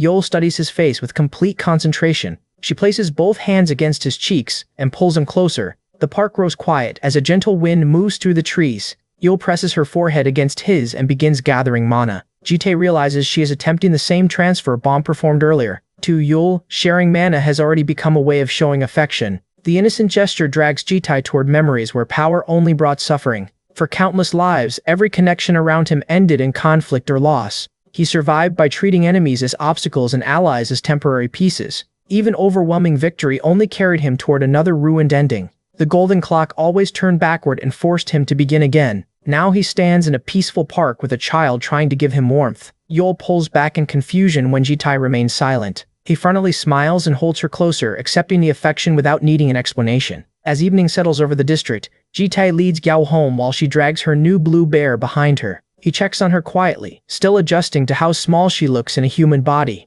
A warm breeze passes through the street while the child keeps holding his hand. When Jitai asks whether she is tired, Jiul only answers with a puzzled stare. Keel spots them from across the path and waves with enough energy for all three. She rushes over and immediately pulls Yul into a tight welcome home hug. The sudden affection surprises Yul, though she does not try to escape. Kale soon reveals the guitar she has been practicing and proudly prepares a demonstration. She throws herself into the performance, determined to prove that all the practice was worth it. Jitai watches in silence, but the instrument awakens a memory he wanted buried. In another cycle, that same guitar was left beside needles and shattered bottles. Kyul had collapsed at the center of it all after her dream turned into something destructive. Jitai remembers arriving too late and finding only the aftermath of her downfall. The hollow look in her eyes made it clear that the bright girl he knew was already gone. Back in the present, he swallows the memory and forces himself to keep watching. Kyul's enthusiastic playing ends when the strings leave her fingers sore and stinging. She studies the march with surprise,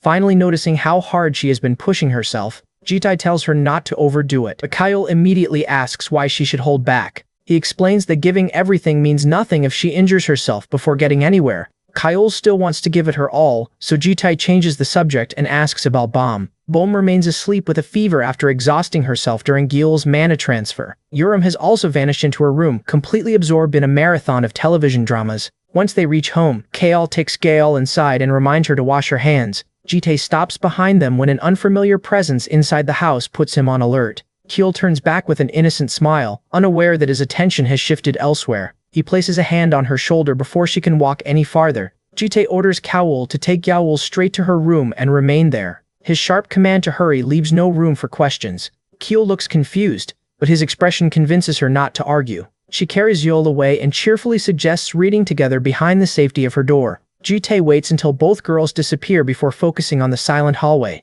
The pressure beyond Bomb's room confirms that several powerful intruders are already inside. He reaches for the handle without revealing the slightest hesitation. The door opens slowly as Jite leans into the darkened room. One glance is enough to show that Bomb is no longer alone. A squad of armored figures surrounds him, each carrying a different current of dragon mana. The largest knight studies the human who entered without fear.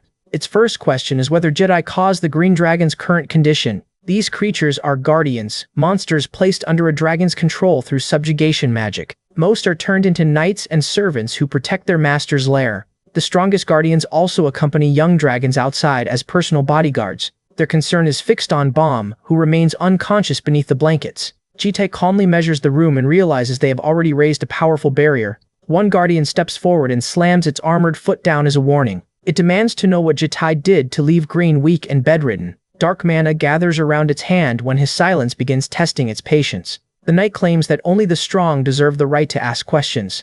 It offers Jite one final chance to explain himself. The demand coming out as the barrier tightens around the entire room. Jite finally answers with the one fact that matters. The blue dragon has been born. That answer pulls his thoughts back to Cal recognizing Gyel's happiness over the teddy bear. When Jite asks whether she can read minds, Cal explains that dragons share emotions through contact. Touching foreheads is their clearest method, which explains Gyel's strange gesture at the park. Kiel hubs the youngest dragon close while the meaning finally settles in. Jite touches his forehead and realizes Gyel had been trying to share her happiness with him. Both sisters watch quietly as he processes an act of affection he had completely misunderstood. Cal then changes the mood and eagerly reveals the guitar case she brought outside. Her first dramatic strum begins the performance that triggered Jite's painful memory. Back in Bomb's room, Jite explains that she exhausted herself helping Gyel and only needs bed rest. The lead guardian studies him closely, unsure how much this human actually knows. Jite identifies himself as the dragon's guardian, a claim the armored visitors find almost insulting. He remains composed and questions how creatures from another dimension reach this world. The guardians stiffen when he reveals that he knows where their kind should have been scattered. One grips its weapon as purple energy begins gathering around the blade. They declare themselves protectors of the children and keepers of causality's history. Although they acknowledge Jite's care, he suggests settling the misunderstanding through conversation. The answer comes as a sudden attack tears across the room. The guardians charge together and promise to make his punishment painless. The guardians attack together, but Jite catches the lead knight's purple strike without moving. He turns the blocked attack aside and sends the armored warrior flying across Bomb's room. The knight cannot understand how Jite stopped the sword of stallion so casually. Jite answers by forming the SS rank, formless sword around his hand. A single motion cuts through the next attack before the guardians can reorganize. Two of them crash down, and their leader is furious that trained protectors fell this quickly. The remaining knights surround Jite and rush him from every direction. Their leader watches closely, finally realizing the human has never been trapped. Invisible slashes tear through their formation and knock the entire squad apart. When the dust settles, Jite is the only person still standing comfortably. The lead guardian drops to one knee after understanding the difference between them. He recognizes Jite as a being far beyond anything the squad can challenge. To the guardians, this human has already crossed into the realm of a true transcendent. Jite walks over while the defeated leader struggles to remain upright. He exhales, mostly annoyed that this conversation required destroying half the room. Jite says they should have talked first and asks how they crossed into this world. The lead guardian finally begins explaining what happened before their arrival. His hesitation makes it clear that even the guardians do not fully understand the event. They had been waiting beside Green Dragon when a violent distortion opened around their dimension. The current dragged the squad beyond the normal boundaries separating one world from another. According to Armada, they simply followed that flow until it delivered them to Earth. He calls the phenomenon a twist of dimension.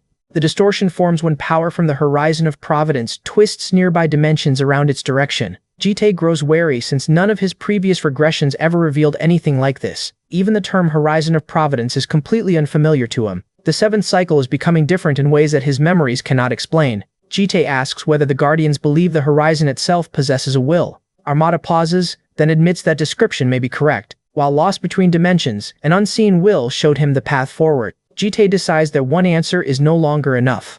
He places a hand against Armada's helmet before the knight can object. Jite orders him to look directly into his eyes. The SS rank Scales of Balance Eye activates and judges every word Armada has spoken. The authority confirms that the entire explanation is true. Jite closes his eyes as that truth creates a far more dangerous problem. In previous cycles, he eliminated anything capable of threatening Earth before it could grow. He also searched countless dimensions and never found evidence of this mysterious horizon. Now an unknown will is interfering with the one cycle he cannot afford to lose. Armada adds that the presence felt hostile, almost as though it were cursing someone. That lingering hostility remains buried inside his armored body. Jite reaches toward the hidden trace without warning. One sharp pull tears the foreign energy free and throws Armada backward. The Guardian hits the floor while the distortion separates from him. Jite steps aside as the extracted trace begins reacting to his own authority. A dark core forms in Armada's chest, proving something truly followed them across the horizon.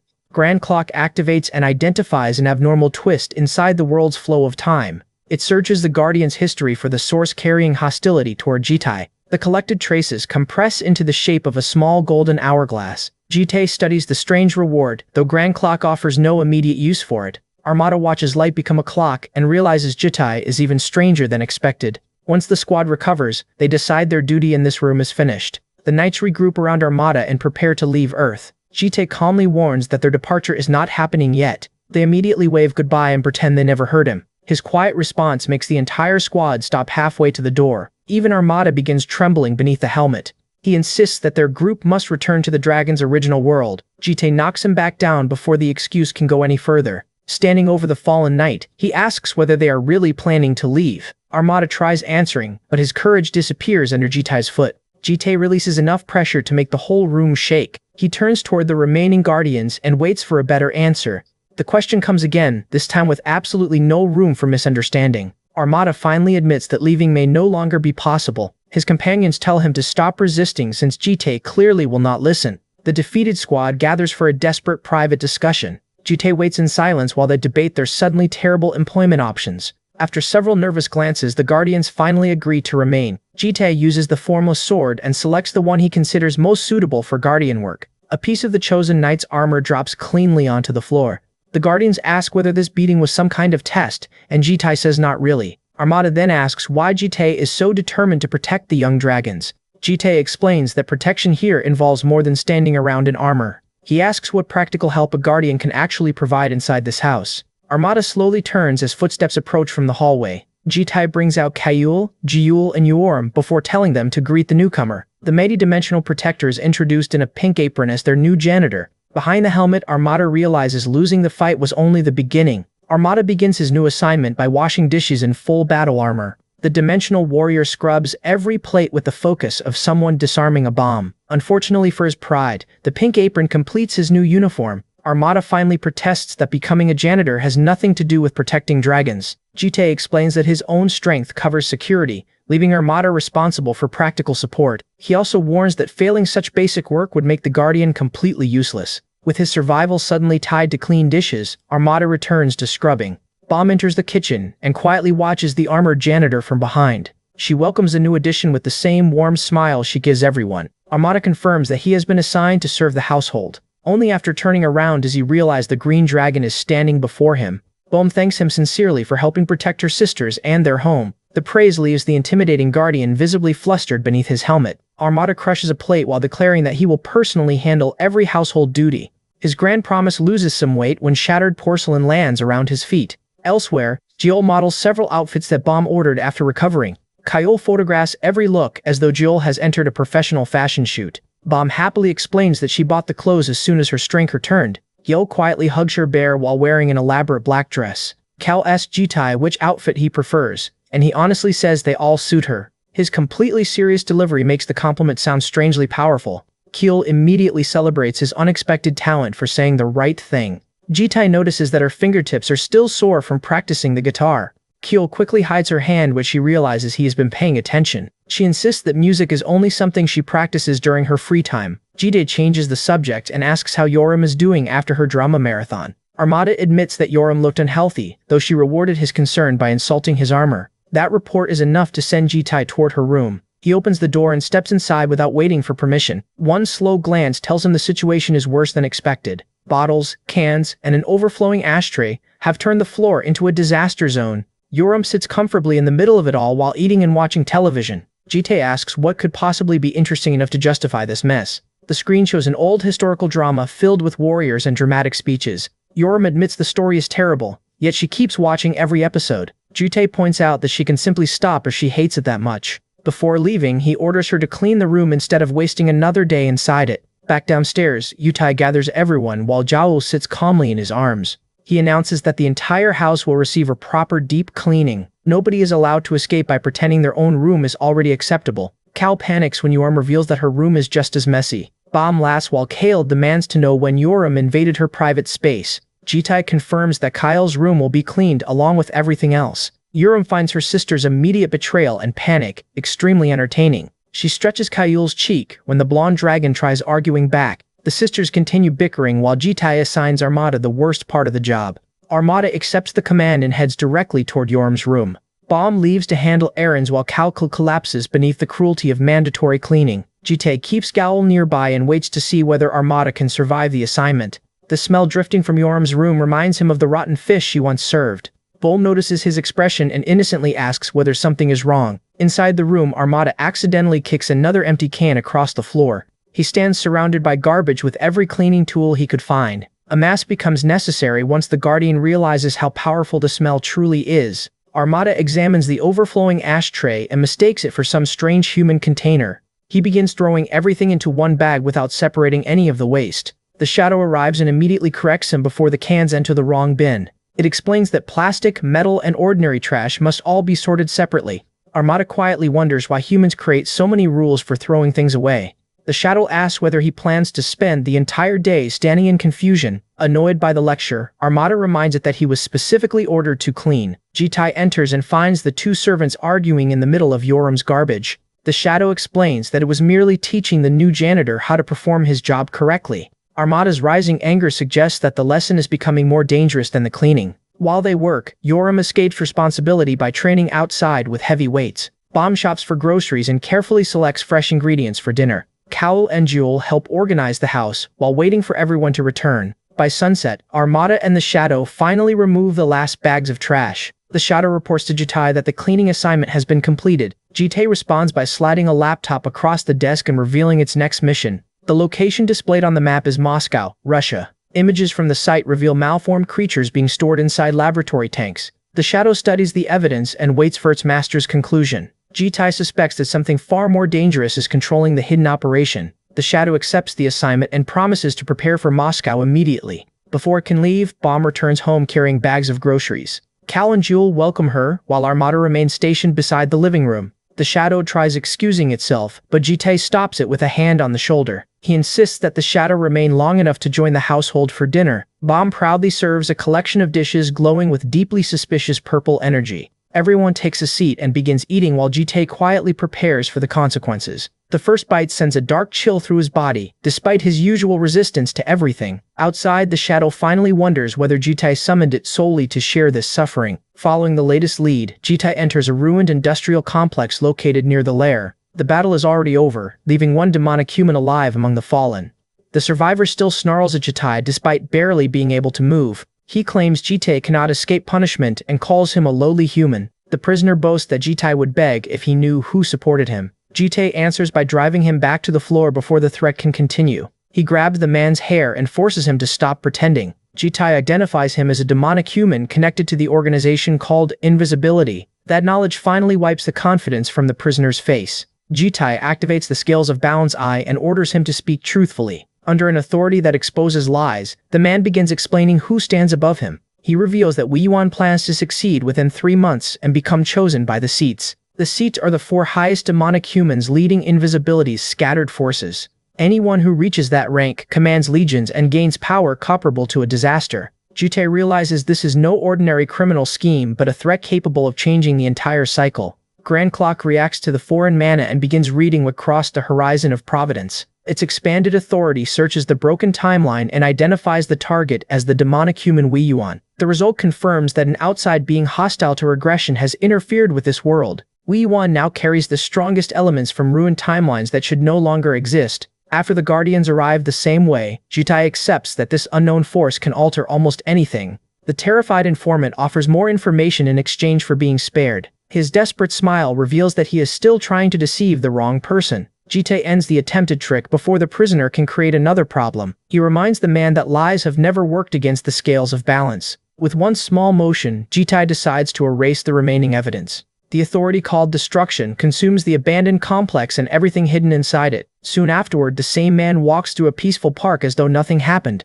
Ryuan needs a massive incident to earn a seat, which points toward the coming school event. Jitae remembers a student being chosen to represent the academy at its end-of-year competition. The timing is too convenient, so he decides the event deserves his full attention. His thoughts stop when he notices a crowd surrounding Bomb and Jewel near a bench. Yeol hugs her blue bear and pouts, while strangers stare at her adorable human form. Two women lean closer with the unmistakable energy of people who discovered something painfully cute. Bomb notices Jitae first and calls him over before the situation becomes more awkward. His expression darkens as he asks why they are bothering the child. The women immediately lose their confidence and retreat from the world's most intimidating babysitter. Once they are alone, Bomb asks where he disappeared, and Jitae simply says he had business. He sits beside her while the peaceful park restores the ordinary mood he left behind. Yao wanders near the fountain with her bear dragging faithfully behind her. Bomb watches the youngest dragon with a peaceful smile that Jitae cannot easily ignore. He studies her expression, still unfamiliar with people enjoying such simple moments.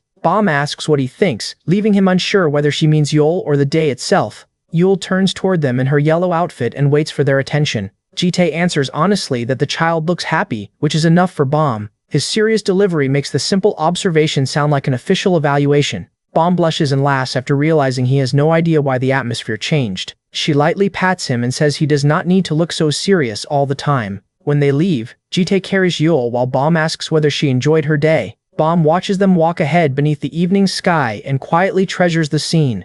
The next morning, students pour into the academy beneath the falling cherry blossoms. Groups of new classmates cross the street while discussing the start of school. The Lair's enormous campus fills with students beginning another academic year. Keel races toward the entrance with toast in her mouth after nearly arriving late. She finds Bomb wearing the same academy uniform and celebrates their matching appearance. Bomb immediately asks why her sister is running around with breakfast between her teeth. Keel keeps chewing, fully committed to completing the late schoolgirl routine. She explains that stories say colliding with someone this way can reveal a destined partner. In her imagination, the lucky stranger is naturally a cool dragon student with perfect timing.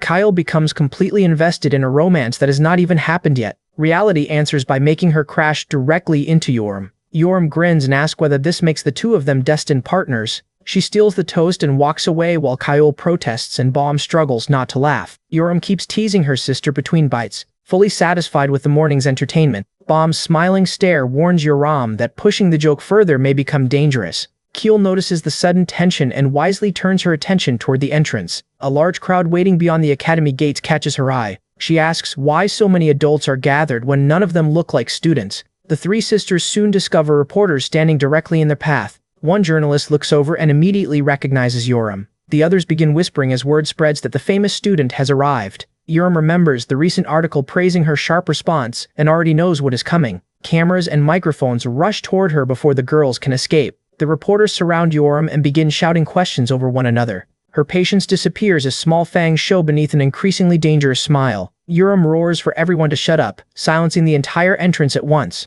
The stunned reporters freeze while students realize the article may have undersold her personality. Yoram challenges the whole crowd to keep trying, making herself famous before class even begins. Before the academy chaos continues, Yael faces a much quieter crisis back at home. She sits beside the front door while Armada watches from an uncomfortable distance. The mighty guardian already looks nervous about the assignment Jitae gave him. Jitae explains that the older girls are attending school and he will also be away. That leaves Armada alone with Yule, so Jitae orders him to care for her properly. The moment Jitae leaves, Jiaoyu hugs her bear and stares unhappily at the door. She keeps looking back, as though waiting for him to return. Armada approaches carefully and tries finding something that might distract her. He clasps his armored hands and searches for the gentlest voice he can manage. Yul turns away without giving him a single word.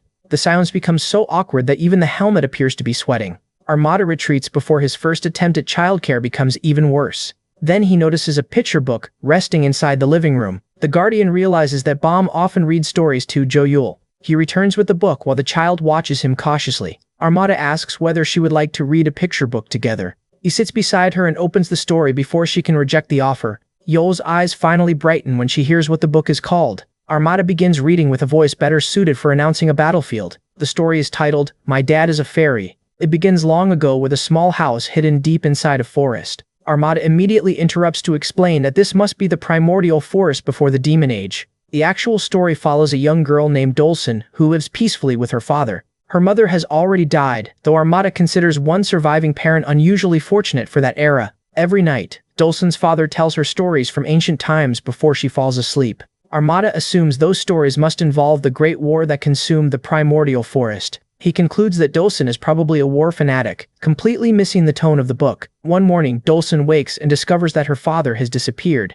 Armada casually suggests he went looking for a new wife among captured enemy soldiers. He even claims Dolson should be happy about receiving a new mother. Only after finishing that terrible explanation does he notice Joel staring at him. The youngest dragon looks genuinely offended by what he has done to her story. She demands the book and immediately hides it safely behind her back. Yahello points toward the farthest corner of the living room. Armada accepts his banishment while Joel finishes the story without his commentary. Meanwhile, Bomb finds her thoughts drifting toward Jitai and Kaiul as the school day begins. The academy district is already crowded beneath the clear morning sky. A private car stops outside and another important student steps onto the campus. Nearby students immediately turn when they notice the new arrival. Her name is Gong Juhi, the successor of one of Korea's 3 greatest swordsmanship clans.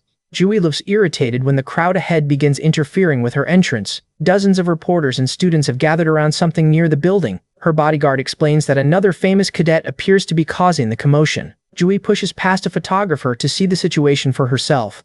Keel spots Juhi through the crowd and immediately comments on how beautiful she looks. Her admiration pauses when she remembers Yoram is currently using a student as a chair. The volunteer chair looks disturbingly proud of the position here. Yoram ignores the attention until another reporter forces his way toward her. The man approaches with a friendly smile and asks for another interview. His first question is so shameless that even Yoram needs a moment to process it. Her patience drops while she searches for a response that will make him regret asking.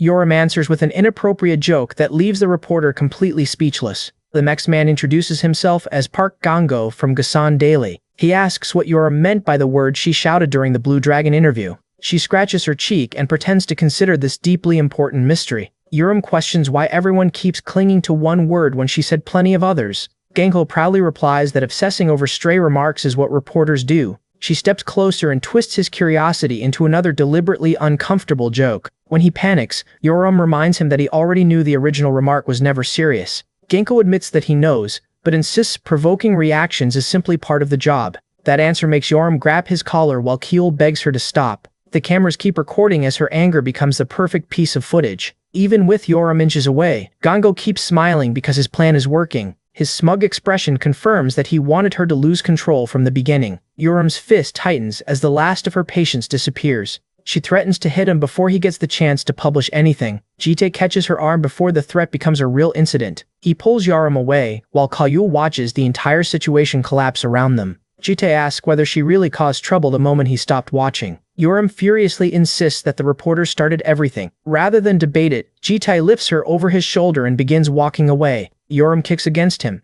but his grip does not move at all. Before leaving, Jite warns Gango not to publish anything about the confrontation. He disappears from the crowd so quickly that none of the reporters can follow. The sudden burst of speed knocks Gango backward and silences everyone nearby. Even Yoram stares in surprise after realizing how quickly Jitai ended the mess. Keel hurriedly follows when Jitai tells her to come along. Watching them leave, Juhei asks her bodyguard to identify which household they belong to. Her bodyguard remains silent, but Jitai's display has clearly unsettled them both. After escaping the reporters, Jitai brings Yoram into an academy lecture about swordsmanship. The instructor begins by explaining that mastering a sword requires more than knowing how to swing it. He describes the mindset expected from anyone who chooses to carry a weapon. Jitai listens carefully while Yoram struggles to understand why any of this matters. The lecture presents a disciplined warrior who has spent years sharpening both his body and mind. Jitai understands the lesson, though the dragon beside him clearly wants the practical version. Yoram complains that listening to speeches will never make anyone stronger. She becomes even more irritated when Jitai refuses to support her argument. Yoram leans against him until Jitai tells her to move because she is making him hot. She moves even closer and asks whether the real problem is that he feels embarrassed. Jitai answers the attempted teasing with complete silence. His lack of reaction leaves Yoram pouting like she somehow lost the exchange. She finally declares that studying has always been painfully boring. A moment later, her head drops onto the desk, and the lesson officially loses her. Yoram remembers expecting an exciting life after Jitai defeated her so completely. Instead, She has spent most of her time trapped inside what feels like peaceful family roleplay. The frustration builds until Yoram suddenly slams her hands against the desk. Her outburst draws the instructor over, who observes that his student seems unusually restless. Fortunately, the experienced teacher claims she knows the perfect cure for that kind of boredom. Yoram immediately becomes suspicious when she sees the confidence in his smile. Soon afterward, she and Jite are moved into a separate academy training facility. Yoram tests the wooden practice swords and snaps several of them without even trying. Each broken weapon makes her temper worse instead of giving her the excitement she wanted. She throws the ruined swords aside and claims she would rather accept another beating. Even Armada pauses his cleaning when he notices the growing mountain of destroyed academy equipment.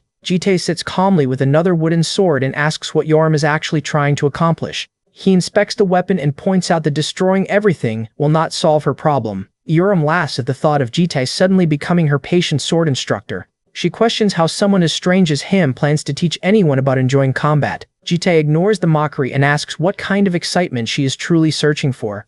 Yoram turns toward him with a lollipop between her teeth and considers the question. Jite watches quietly, waiting for an honest answer instead of another complaint. She finally asks whether someone as emotionless as him has ever genuinely enjoyed being alive. The blunt question earns a small laugh from Jite. That unexpected response leaves Yoram more confused than any swordsmanship lecture could manage. By nightfall, the strange question follows them all the way back home. Yoram struggles with the puzzle while Bomb and Yule peacefully build blocks nearby. The colorful cube refuses to cooperate and slowly becomes the next target of her frustration. Behind the couch, Armada continues cleaning while his mop repeatedly invades Yoram's space. She finally launches the puzzle at him and demands that he stop bothering her. Bomb notices her mood while Yoram calls their new janitor completely useless. Yoram admits that nothing around the house provides the thrill she has been craving. While everyone talks, Yo quietly manages to call Bomb by her name. Bomb freezes in disbelief after hearing the youngest dragon speak so clearly. Her dramatic concern makes Yoram explode at the idea that anyone needs a hospital. She slams one hand down and insists that boredom is her only problem. Yoram sits across from them and prepares to explain her extremely serious philosophy. Boom and Jiol give her their full attention despite having no idea where this is going. Bomb encourages her to continue,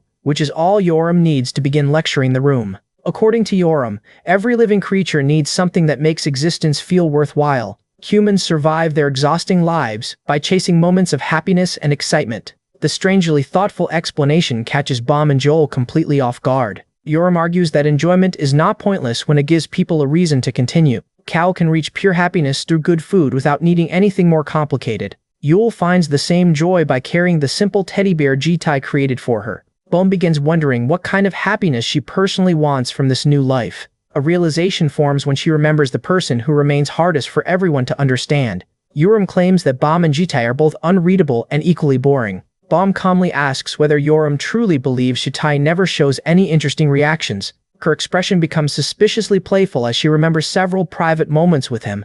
Yoram immediately senses that Bomb knows something she has never seen. Bomb reveals that Jitai occasionally gives surprisingly cute reactions when caught off guard. She remembers sitting beside him beneath the cherry blossoms during one of their quiet conversations. Those subtle reactions are rare, which only makes Bomb enjoy discovering them more. The idea of Jitai behaving cutely nearly breaks Yoram's understanding of reality. She tackles Bomb and starts tickling her until she agrees to reveal every detail. Rapid footsteps approach while their peaceful discussion turns into chaos on the floor. Kyul rushes downstairs with important news and walks directly into the strange scene.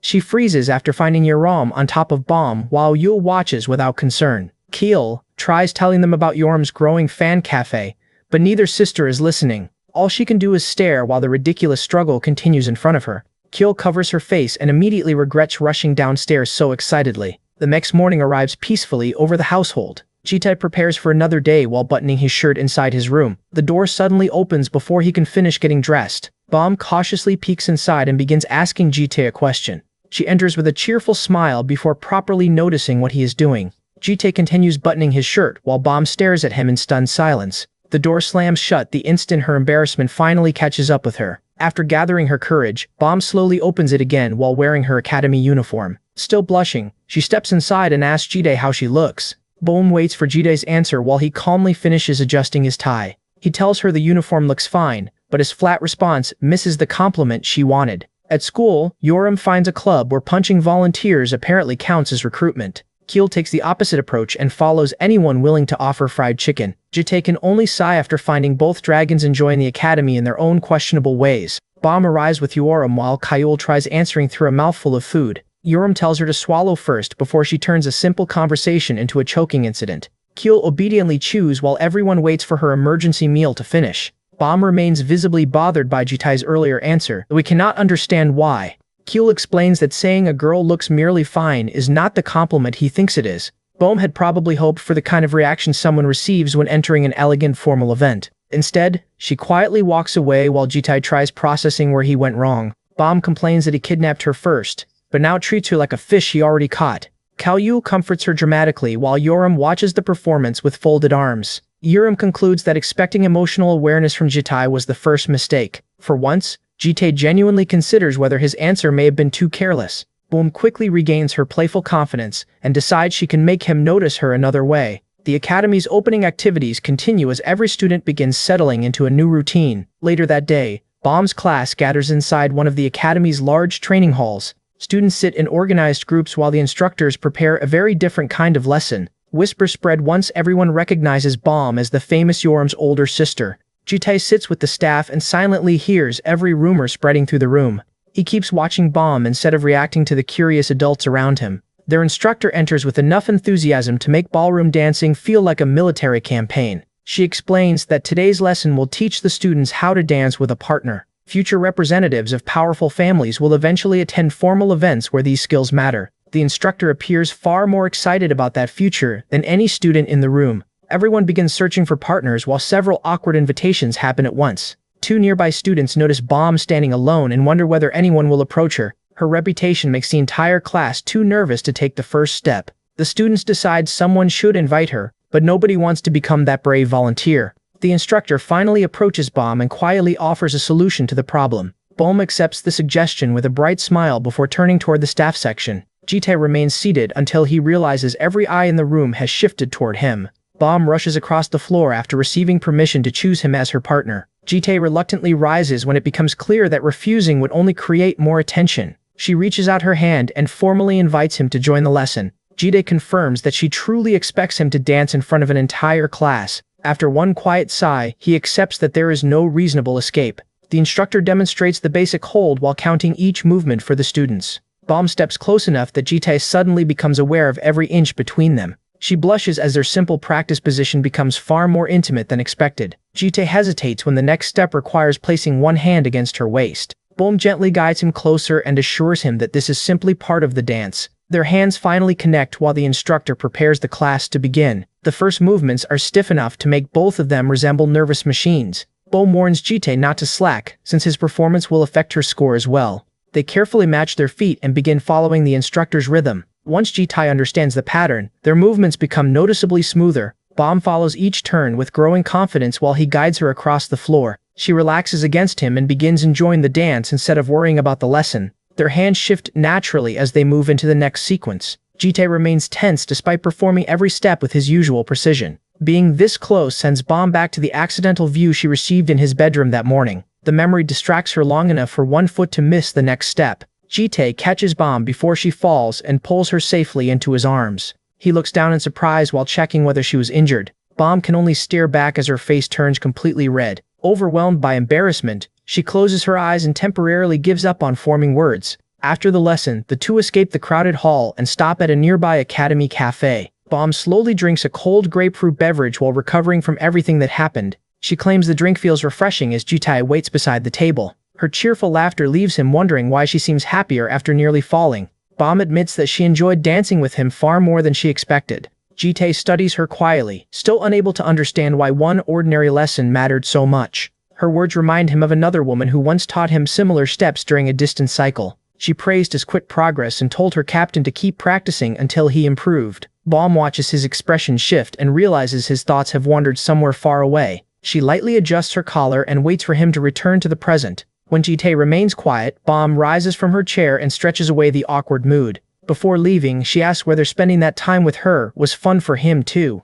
That peaceful afternoon stands far from the hidden invisibility research facility beneath Moscow. Warning alarms echo through the damaged complex as something dangerous moves inside. A demonic human races through the corridor past the bodies of her fallen allies. She curses repeatedly while trying to understand where the intruder came from. The woman bursts through another doorway and continues fleeing without looking back. Living darkness appears behind her as the shadow asks why she is in such a hurry. The demonic human demands to know what the stranger wants from their facility. The shadow calmly explains that its master is searching for something important. She abandons the conversation and attacks with every remaining piece of strength. The shadow effortlessly restrains her and notes that people reveal themselves when death feels close. It observes that enough pain strips away the act and exposes the instincts underneath. Under the cold moonlight, the shadow invites its terrified prisoner to join it for one final dance. Jitai stands over the defeated demonic human, while a familiar authority answers his call. The Grand Clock addresses him with the same loyalty it has shown through every regression. It confirms the strange malice has changed this time and now points toward a female presence. Jitai falls silent as that single difference rewrites everything he expected. The authority repeats its answer, leaving no room for doubt. He orders it to trace the anomaly before it can disappear again. The Grand Clock accepts and prepares to search beyond the normal flow of the world. Jitai activates the scan while keeping his expression perfectly controlled. The creature he defeated could connect countless demonic minds into one enormous network. In earlier regressions, that ability gave him a path toward enemies hidden across the world. This time the same method produces information that does not match any previous loop. The Grand Clock reads malice from beyond providence and searches for a being outside the proper timeline. Its power spreads through the network and begins scanning the entire world. The pressure tightens around Jitai as the search reaches deeper.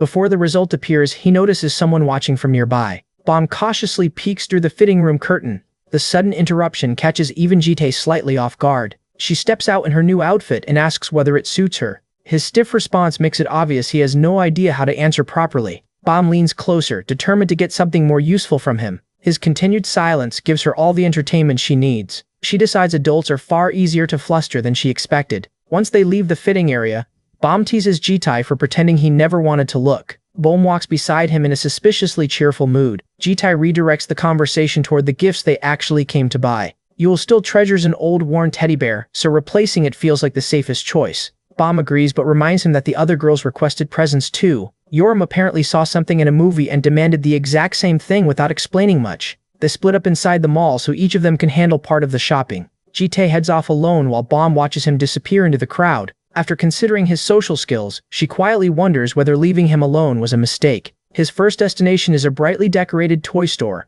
The employee behind the counter notices him almost immediately. One look tells her he is around his early 30s and probably either a model or a soldier. His empty hands and clueless stare also reveal that he knows absolutely nothing about children's toys. To the employee, that makes him the perfect customer with an easily opened wallet. She asks how old the child is, and Jitai gives her Gyal's approximate age. The answer instantly activates the employee's full sales mode. She presents a large teddy bear as the safest gift for a young child. Jitai calmly asks whether there is anything else worth buying. Taking that as permission, she attaches a toy stethoscope and recommends a complete doctor set. She piles on more suggestions before he has time to question any of them. Jitai accepts the scissors and medicine toys with the seriousness of an actual mission. For a moment, he imagines Jules wearing the tiny nurse outfit that comes with the set. The employee realizes every recommendation is landing and prepares to empty half the store. By the time she finishes, Jitai is carrying a tower of boxes large enough to hide behind. He brings everything to the counter and simply confirms the purchase. The employee freezes when she realizes he truly intends to buy the entire stack. Her shock grows after he produces a black card reserved for the highest level of customers. Suddenly, his reckless spending makes sense, and her opinion of him rises even further. The employee starts blushing while imagining a very different kind of customer relationship. Bomb arrives at the perfect moment and wraps herself around Jitai's arm. The employee immediately assumes the younger woman must be his girlfriend. Her school uniform changes that assumption, while Bomb reminds Jitai they only came for a doll. Her calm expression becomes noticeably colder as she examines the damage. The employee tries to defend the choices by claiming children usually love these sets. Bomb politely explains that Jiol does not, which ends the sales pitch instantly. She turns away and notices the teddy bear sitting among the other toys. After checking it closely, Bomb decides this is the one Jiol would actually want. She holds the bear with a satisfied smile while Jitai quietly accepts the correction. Before leaving, Bomb casually asks whether the black card includes a VIP discount. That night, the family gathers back at home with the newly purchased gifts. Cal and Yoram crowd around while Gal stares at the teddy bear in disbelief. The little dragon asks whether the bear is truly meant for her. The room quickly fills with excited reactions as everyone starts opening their presents. Kale happily thanks them for the clothes she received. Yoram proudly reveals the strange movie prop she requested, without realizing how awkward it looks. Cal recognizes it first and panics when Yoram starts demonstrating it far too enthusiastically. Yol ignores the chaos and thanks Jitai by pressing her forehead gently against his. Bomb watches their quiet affection before revealing that she prepared something for him, too. Inside the box is a dark blue tie chosen specifically for Jitai. He accepts the gift and gives Bomb a simple but sincere thank you. Jitai notices Bomb still has another purchase and asks what she bought for herself. She answers with a knowing smile instead of explaining. The hidden outfit stays in her closet as Bomb promises to show him later. A few weeks pass before Jitai finally prepares to leave the house again. An armored subordinate opens the bedroom door after being summoned. He steps inside and asks whether Jitai called for him. While fastening Bomb's tie, Jitai says he will be away for some time, prompting the subordinate to ask how far. Jitai confirms the plan and adds that Yoram will be coming with him. Meanwhile, Yoram remains completely asleep beside her training weapon. Unaware that her next trip has already been decided, Jitai brings Yoram to an academy arena where dozens of pupils gather around a glowing portal. The nervous students make their final preparations as the anti-demonic human battle simulation begins. Once the signal is given, every team rushes through the entrance into the virtual battlefield. The examination is a 3-day survival match fought between pupils inside a simulated dungeon. Each squad contains 3 fighters, while the chaperone remains outside to support and monitor them. This system copies the organized teams that professional superhumans use during dangerous monster raids. For this examination, Jitai will serve as Yoram's operator and guide her through the dungeon. Yoram laughs at the trembling students while Jitai watches the arena with his usual blank expression. He reminds her that entering alone is not an option, regardless of how weak everyone appears. Yoram clearly hates the idea of relying on strangers during a combat test. Before she can complain further, 2 nervous pupils cautiously approach her. The blonde boy asks whether they can join Yoram since neither of them has formed a team. Yoram immediately rejects them, proving teamwork is already her least favorite part of the exam. The boy freezes after receiving such a hostile answer to a painfully polite request. His purple-haired partner remains quiet, although her expression shows she expected this reaction. They bow and promise to work hard without slowing Yoram down. Yoram protests to Jitai, but he has already decided that these 2 will complete her squad. She reluctantly accepts, treating the basic requirement of having teammates as a personal inconvenience. Their conversation is interrupted when another pupil grabs the blonde boy from behind. The larger student knocks him down immediately, showing exactly why these 2 had been standing alone. Johnny warns them that he already ordered the pair to stay out of his sight. The blonde pupil apologizes while desperately trying to prevent the situation from becoming worse. His partner says nothing, but the anger in her eyes is impossible to miss. Johnny places a hand on her head and demands that she answer him properly. He treats the 2 orphans as easy targets while his friends laugh behind him. The purple-haired girl finally loses patience and knocks his hand away. Johnny turns toward Yoram with a grin, expecting another student he can intimidate. One closer look makes him realize he has approached someone far more dangerous than expected. He recognizes Yoram as Blue Dragon School's most infamous and unpredictable troublemaker. A warning from his family's attendant returns to him, specifically telling Johnny never to provoke her. Trying to recover, he explains that the pair are orphans, without chaperones to support them. Johnny suggests that someone of Yoram's status should abandon them and join stronger pupils instead. Yoram scratches her head as his smug voice steadily drains the last of her patience. Ignoring every warning sign, Johnny places an arm around her and invites her onto his team. Even his own friends question the decision, while Johnny imagines how useful her influence could become. He convinces himself that their similar tempers will make them easy friends once he controls the conversation. Yoram answers at fantasy by driving her fist straight into his face. Both teams stare in disbelief as Johnny drops before finishing his brilliant social strategy. He covers his injured face, unable to understand how the interaction collapsed so quickly. Yoram calmly asks whether they were ever friends in the first place. Humiliation replaces Johnny's confidence as he struggles to contain his anger. Yoram makes it clear that touching her without permission was entirely his own mistake. The 2 orphans stand silently behind her while Johnny's team finally backs away. Jitai watches the chaos and releases the tired sigh of a man already regretting this assignment. Before another fight begins, a professor calls every participant's attention toward the portal. Professor Kwangatai introduces himself as the instructor overseeing the demonic human combat examination. The pupils separate into their completed teams while the chaperones prepare to monitor them remotely. Their rankings will depend on activity, conquered areas, eliminations, and the damage each team causes. Anyone defeated will disappear from battle and respawn somewhere else after 3 hours. The virtual dungeon chosen for this examination is a sprawling underground maze called the Ant Nest.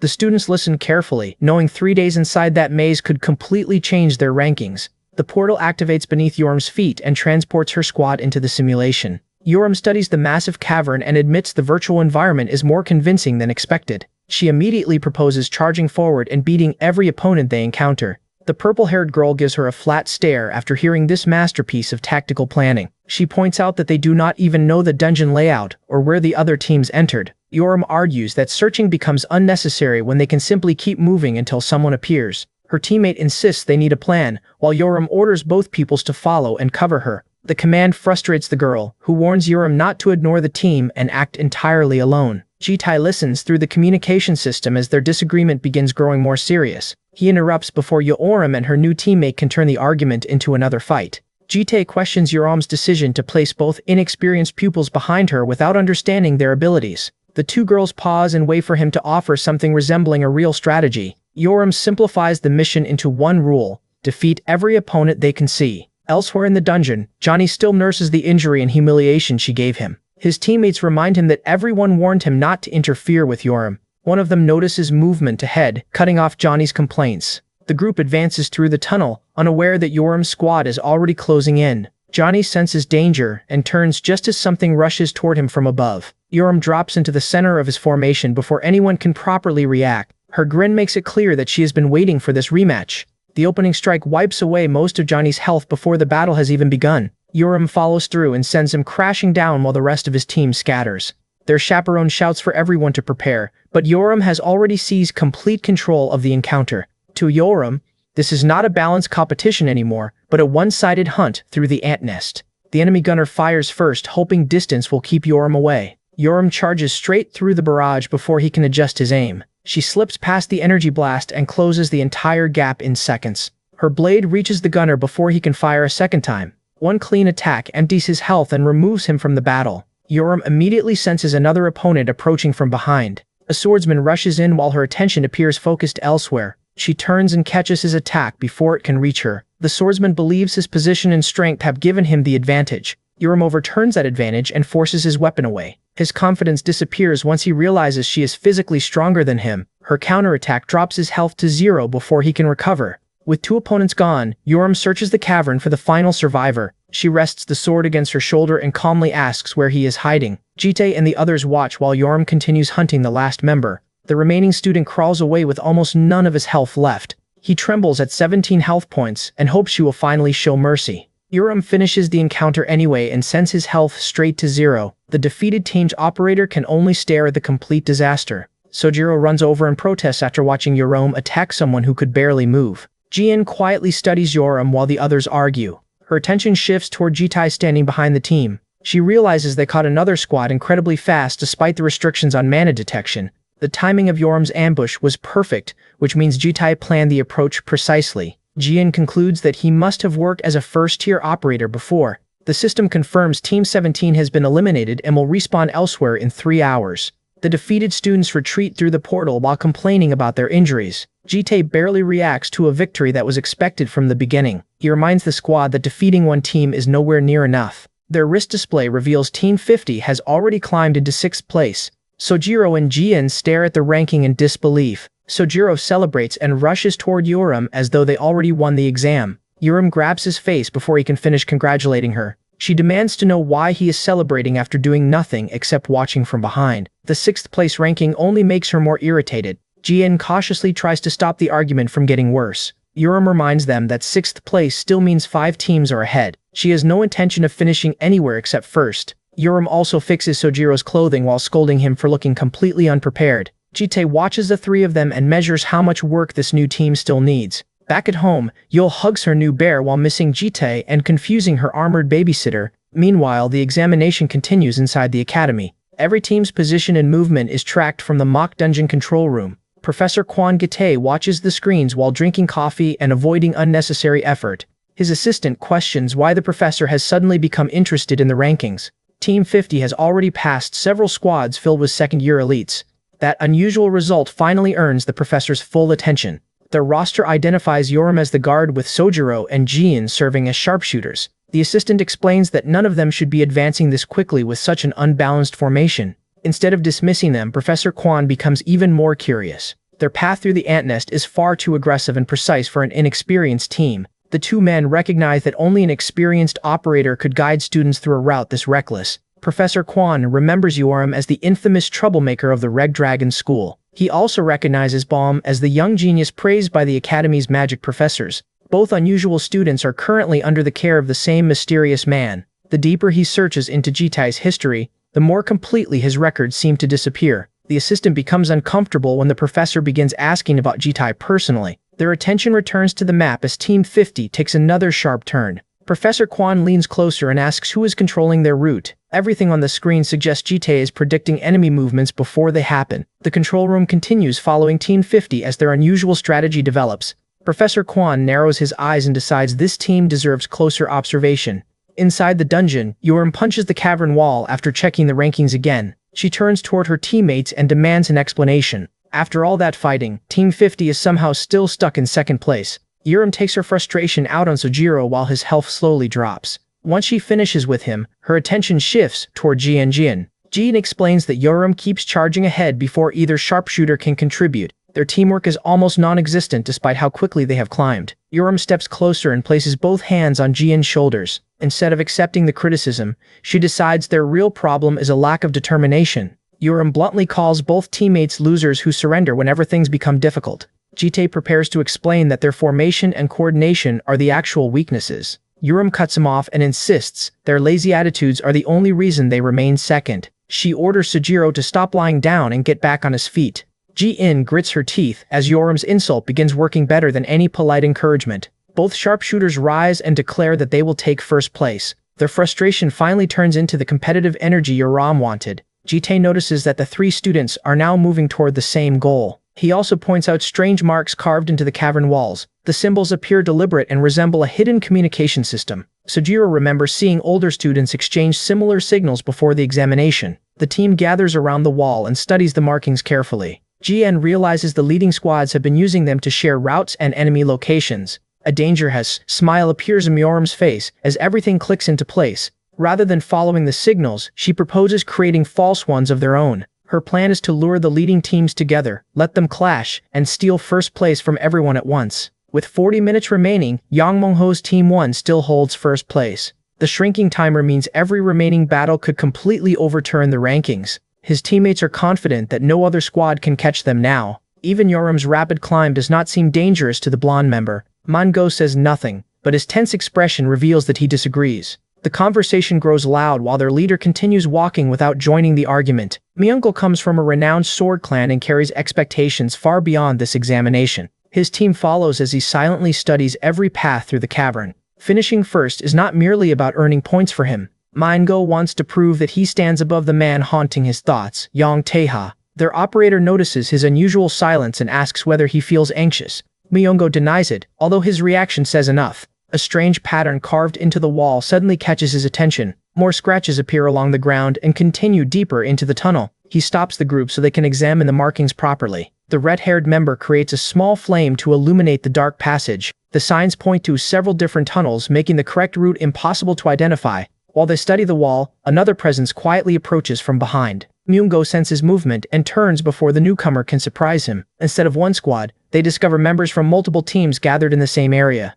The fake markings have successfully pulled several competitors into one cramped tunnel. Myungo draws his sword and decides the simplest solution is eliminating everyone. The trapped pupils prepare themselves once they realize Team 1 will not negotiate. Every fighter reaches for a weapon as the tension finally breaks. The cavern erupts into a chaotic battle between all three squads. Yoram watches the entire mess from a ledge above them. She treats the battle as entertainment and asks her teammates who they think will win. The two pupils finally understand that Yoram plans to turn the hidden signals against every team. By covering the walls with false markings, she can make the competitors wander wherever she wants. Yoram orders her teammates to spread more signs while she hunts opponents for points. Her strategy remains beautifully simple: create confusion and defeat anyone unfortunate enough to appear. The purple-haired pupil raises one concern about what happens if someone attacks them. Yoram casually assigns Jitai as their protection, as though she is lending them a useful appliance. She turns to him and asks whether he thinks her plan is terrible. Jitai pauses long enough to make her slightly nervous. He admits it is not bad, and Yoram immediately celebrates the approval. Below them, a sword strikes the cavern floor as the larger battle reaches its conclusion. Manhwa stands over the final member of Team 3 after winning the brutal exchange. His own squad lost a member, but eliminating Team 3 still earned them more points. Mongo remains uneasy because the encounter unfolded far differently from what he expected. Another impact suddenly shakes the cavern and interrupts his thoughts. Yoram drops into the battlefield and proudly introduces herself as the real villain. She grins at the exhausted survivors after arriving at the worst possible moment for them. Team 1 faces her below, while Yoram's teammates remain safely positioned above. The two strongest pupils lock eyes and immediately recognize the coming fight. Mango's focus sharpens as he finally meets the competitor threatening first place. Yoram's teammates promise to watch her back from the ledge. Mancho smiles after noticing that those weaker pupils are her only support. He orders his remaining teammate to leave the duel and eliminate them instead. The blonde fighter hesitates because abandoning his leader seems far too risky. One cold look from Mangong makes it clear that the command was not a suggestion. The blonde member reluctantly agrees and prepares to move. He crouches low before launching himself toward Yoram's teammates. At the same moment, Myungo releases a sweeping attack to keep Yoram occupied. The blonde fighter reaches the upper ledge and lands directly in front of the two pupils. Both teammates freeze when they realize their protection has become urgently necessary. Their opponent charges forward and promises to finish the job quickly. The two pupils scream as their large attacker closes the distance. They immediately retreat toward Jitai while he watches without the slightest concern. The blonde fighter races after them, convinced he has found the easiest points in the dungeon. Yoram hears the commotion behind her during the duel. She turns toward the ledge and finally notices her teammates being chased. The distraction gives Mango the opening he has been waiting for. He rushes in and brings his sword down before she can fully turn back. Their blades collide as Mango demands that Yoram keep her attention on him. Yoram blocks the strike and forces him backward with a powerful counter. Both fighters regain their footing and prepare for another exchange. Yoram admits that her marking scheme was barely a real plan, which only irritates Myungo more. Mango gathers blue energy around himself and raises his sword with both hands. His pressure changes as he prepares a serious technique worthy of his clan. Yoram answers with her own red energy and declares that Team 1 will finish second. Jite watches silently from above as the real fight for first place finally begins. Jian and Sojiro sprint through the tunnel, while Team 1's remaining bruiser closes in behind them. The larger pupil barrels after them and refuses to let two easy targets escape. Jian tells Sojiro to keep moving, but he is already struggling to breathe. Every step becomes harder as fear and exhaustion catch up with him. She urges him to fight back before their pursuer reaches them. His body is exhausted, yet his pride finally refuses to keep running. Sojiro turns, draws his bow and pours everything he has into one attack. The sudden burst of energy catches their pursuer off guard. Being mocked for his weakness has followed Sojiro far longer than this single examination. This time he decides he would rather lose while resisting than escape in shame. He releases the arrow and waits for the attack to prove his resolve. The projectile strikes the ground without producing the result he expected. Sojiro realizes carving all those false markings ruined his arms at the worst possible moment. The furious pursuer closes the distance and punishes the failed attempt immediately. Sojiro's health drops from 88 to 0 and removes him from the fight. Ji-in is left alone, so she draws her sidearm and prepares to continue. The larger pupil smothers her counterattack before she can create any distance. He drives her down and reduces her remaining health to 15. Certain the battle is finished, he looks down at her with complete confidence. His grip tightens while Ji-in appears too injured to resist. Instead of panicking, she gives him a battered but strangely satisfied smile. A blue light activates near her eye and finally makes him hesitate. Ji-in reveals the blessing called Eye of the Sniper. Still trapped beneath him, she fires toward a target he cannot see. The glowing strike passes beside him and reaches the cavern ceiling. He assumes she missed and starts celebrating several seconds too early. The bruiser attacks again before asking what she was actually aiming for. Ji-in smiles and lets the answer arrive from directly above him. A massive piece of stone breaks loose from the ceiling. The falling rock crashes onto Team 1's fighter before he can escape. His expression changes the instant he realizes Ji-in never targeted him directly.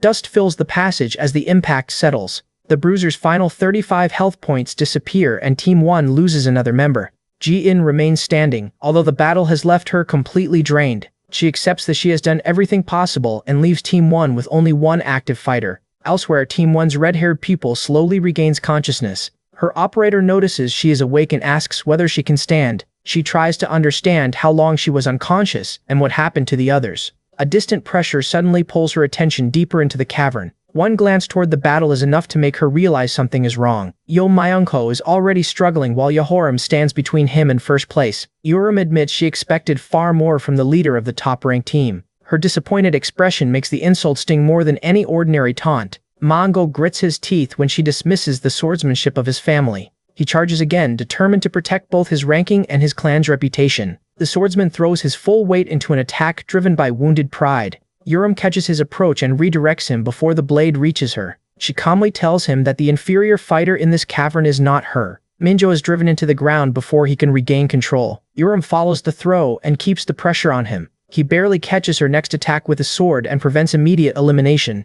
Blue energy gathers around Myungo as he finally abandons restraint. His counter sends Yoram backward and creates the space he desperately needs. Breathing heavily, he prepares to reveal the technique his family is known for. Myunko promises to show Yoram the difference between their abilities. That threat finally gives Yoram the serious fight she has been waiting for. Her excitement fades into focus as the cavern fills with blue pressure. Myungo activates the Yonghouse sword art. The first form takes shape as Rising Dragon. A massive dragon of energy surges through the tunnel toward Yoram. Team 1's operator and revived pupils stare as the technique fills the cavern. Jite watches quietly and judges every movement from outside the exchange. The attack cuts through Yoram's health in repeated waves, and she somehow looks happier with every hit.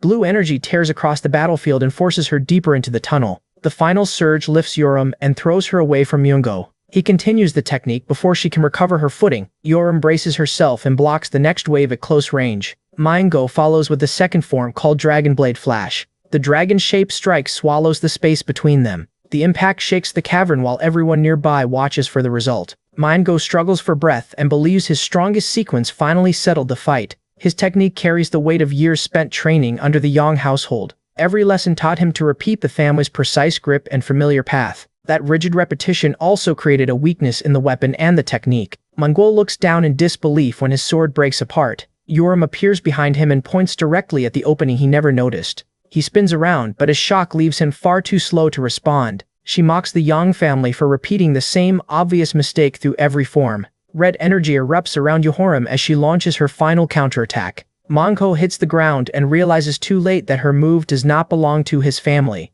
His broken sword falls beside him and confirms that the duel is finished. The last 22 health points vanish, officially eliminating Team 1's leader. Yoram remains upright long enough to confirm that first place is finally theirs. Relief turns into laughter as the pressure of the examination leaves her body. Jite steps forward and catches Yoram when her strength finally gives out. He asks whether victory feels as satisfying as she expected. Yoram smiles and admits she is too exhausted to care about anything else. The ranking confirms Team 50 in first place while the ruined cavern shows exactly what the victory cost. While Jite and Yoram are away, an unnatural snowfall begins drifting across the warm spring city. Kao watches the snow outside and wonders why it is falling on such a pleasant day. She quickly realizes that the strange weather is coming from Yaoul. Blue dragons create pure white snow when they feel depressed, meaning the youngest dragon has become lonely. Kyle recruits the armored caretaker and assures him that she already has the perfect solution. Her brilliant plan involves dressing the enormous knight in the cutest magical girl outfit she could find.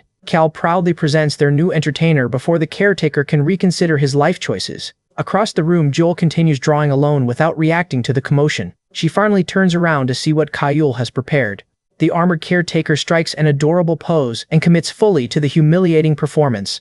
Yul responds with a blank stare that quietly destroys everyone involved. Bomb arrives moments later and catches the caretaker wearing the ridiculous costume. Kyul panics while the caretaker stands frozen beside the completely unimpressed Yul. She whistles innocently and pretends this scene has a perfectly reasonable explanation. The armored caretaker retreats to the shower and begins washing away the evidence. The bathroom door closes before Kyul can drag him into another terrible idea. Jite and Yoram finally return, and Yoram immediately questions why snow is falling in May. Kel rushes over to welcome them and casually asks whether the examination was fun. Yoram recognizes that suspicious friendliness and realizes Kyul has probably done something annoying again. She grabs the blonde dragon before Kyul can escape and begins collecting her overdue revenge. Kyle ends up carrying Yoram through the apartment while Bomb and Yul calmly walk past them. Jite notices Yul watching him and senses that she has something important to show him. The little dragon approaches with her sketchbook and quietly offers him her newest drawing. Jite studies the picture and finds every member of their unusual household drawn together. Yul carefully identifies Bomb, Kyul, and Yoram standing beside one another. She also includes the armored caretaker and draws herself being held safely in Jite's arms. Bomb watches as Jite takes his time examining every part of the picture. The image of himself holding Yul brings a small but genuine smile to his face. Jite understands what the drawing means and announces that everyone will be taking a trip together. Yul presses against his leg because spending time with the entire family is exactly what she wanted. Her bright smile confirms that Jitai understood the message perfectly. Far away, two pedestrians notice an unusual disturbance forming above the city. The sky ripples as Jitai moves the family across an enormous distance. Their destination is Severodvaikalsk, a remote Russian region thousands of kilometers north of Mongolia. The abandoned military land disappeared from modern maps, making it an ideal private vacation spot. Keel reaches the beach first and celebrates the untouched scenery with all her usual enthusiasm. She leads Yahello into the crystal-clear water, while Bomb explains that Jitai discovered this place during a dungeon mission. Jitai begins unloading the camper as Yoram contributes by lying comfortably on the roof. Bomb watches him carry the equipment and wonders how much preparation went into this simple family trip. Jitai shoulders an enormous load while Yoram continues treating the luggage as her personal bed. Bomb notices the shameless passenger and gives Yoram the disappointed look she has earned. Before long, Jitai finishes arranging several tents beside the forest. He creates a controlled blue flame and turns the campsite into a proper place to cook. The next task sends him into the woods to gather anything useful for dinner. One suspicious mushroom earns a careful inspection before Jitai decides whether it belongs near the food. With the campsite prepared, he returns to see what everyone else has been doing. The site waiting near the beach catches Jitai completely off guard. Bomb has changed into the swimsuit she secretly bought during their shopping trip. She offers Jitai part of her sandwich while the other dragons eat behind her. He finally realizes this is the mysterious purchase Bomb promised to reveal later. Bomb blushes under his attention but remains pleased that he noticed. Yoram catches the entire exchange and grins at Jitai with immediate understanding. Jitai closes his eyes and refuses to give her the reaction she wants. Yoram loses interest in teasing him and launches herself straight into the water. By sunset, the group returns to camp tired and hungry after spending the day outside. Everyone gathers around the cooking pot and immediately becomes concerned by what they see. A thick, purple mixture bubbles inside while someone finally asks what this substance is supposed to be. Bomb proudly presents the meal as the result of everyone's collected ingredients. Cal's contribution apparently involved surviving an unpleasant encounter with the local wildlife. Yoram tastes one spoonful and declares that even a wild animal would reject it. Bomb insists the recipe is better than her previous attempt, while Jitai quietly clears his throat. Before anyone can stop her, Yahello takes the spoon and prepares to test the stew herself. She calmly eats a full bite of the purple mixture. Kyle and Yoram stare at her in horror while waiting for the consequences. Both girls rush forward and desperately order Yahello to spit it out. Even Jitai looks genuinely alarmed when she swallows without hesitation. Yahello simply smiles and announces that the food is delicious. The others fall silent while Bomb looks delighted to have finally found someone who enjoys her cooking. Yahello happily takes another bite as the family realizes the terrible stew has somehow improved her entire day. Yahello doubles down and assures Kale that Bomb's strange purple stew really is delicious. Kale grabs her in celebration after realizing the youngest dragon has spoken clearly again. Yoram warns Kyle to stop crushing Yahello before the poor kid regrets saying anything. Nearby, Bomb notices Jitai quietly watching the girls and asks why he has said nothing. She understands that he is deliberately giving Yahello space instead of pressuring her to speak. Meanwhile, Kyle tries teaching Yahello rude words until Yoram steps in to protect what remains of her innocence. The playful scene should make Jitai happy. Yet an old memory begins surfacing behind his eyes. In a previous regression, the blue dragon sat broken and exhausted inside one of his prison cells. Back then, Jitai answered her resistance with cruelty instead of patience. He stood over the imprisoned dragon and told her she would never escape that place. Even while injured, she begged him to release the others. Her final warning was simple: one day he would need her.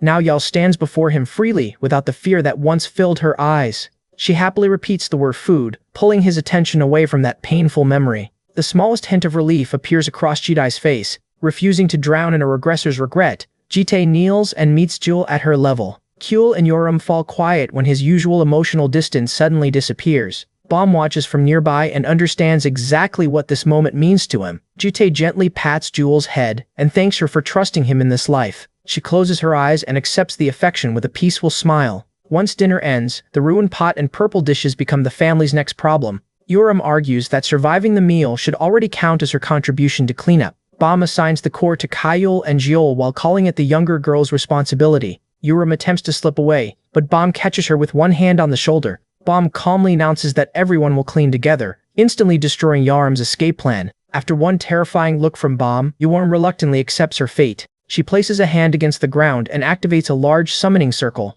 Red energy spreads across the campsite as Yoram begins pulling something through. The armored caretaker's helmet emerges first, while Yoram drags him upward by force. She complains about his weight and continues pulling until his entire body appears. The summoned caretaker wipes away dramatic tears after being disturbed for a pile of dishes. Yoram proudly points toward the filthy cookware and gives him his new assignment. Even the abandoned pot looks offended by whatever Bomb managed to cook inside it. Yoram assures the caretaker that scrubbing everything will build excellent character. With no power to refuse, the armored knight kneels and begins cleaning. Bomb offers to help him, while Jitai observes the unusual teamwork from a short distance. When Jitai approaches, Yoram claims they are all participating in the cleanup. His expression changes before he can respond, drawing everyone's attention away from the dishes. Jitai orders the girls to enter the tent while his focus shifts toward the surrounding forest. A distant shadow moves between the trees where no visitor should have been able to find them. Heavy footsteps approach until a stranger finally enters the clearing. The cheerful hiker greets them as though discovering a hidden campsite is completely normal. The dragons silently inspect his enormous backpack and overly friendly expression. He grabs Jitai's hand and asks whether this is some kind of family outing. The stranger explains that he is also traveling with his wife and young son. Jitai studies the man closely, surprised that anyone else knows about this forgotten region. His attention shifts toward a dangerous mushroom the family has been gathering nearby. The hiker freezes when Jitai asks whether they found the poisonous Abaddon mushrooms. He admits that his family already ate every mushroom they collected.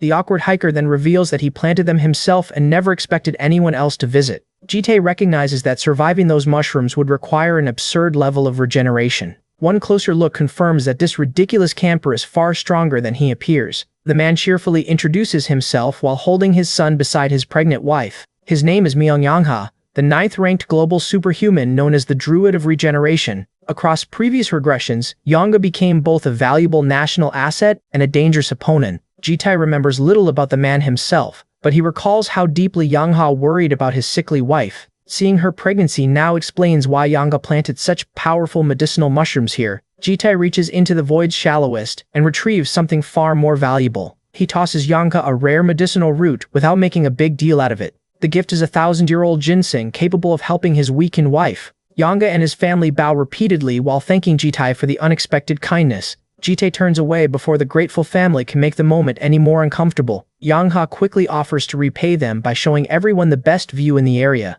Kyul and Yoram become interested the moment he describes it as a thrilling ride. Jitai glances back, already sensing that this peaceful camping trip is about to become louder. Yangha commands enormous tree roots to rise from beneath the ground. The dragons climb aboard while Kyul tells everyone to fasten their imaginary seatbelts. The living roots carry them through the forest as Yoram discovers her new favorite amusement ride. While everyone plays, Jitai remains behind with Yangha's pregnant wife. He warns her to slow down before she loses her balance on the uneven trail. Bomb approaches from behind and joins him once the others move farther away. She remarks that Yangha's group looks much more like a traditional family than theirs. Jitai explains that the difference is simple. Yangha has a wife and a son. Bomb points out that their own household already has Jitai and 4 girls, but nobody fills the mother's role. For one brief moment, Jitai imagines exactly what Bomb is suggesting. With a playful smile, Bomb decides she may have to become the mother herself. Bomb then smiles right at our boy. Bomb walks closely beside Jitai after volunteering to fill the missing role in their unusual family.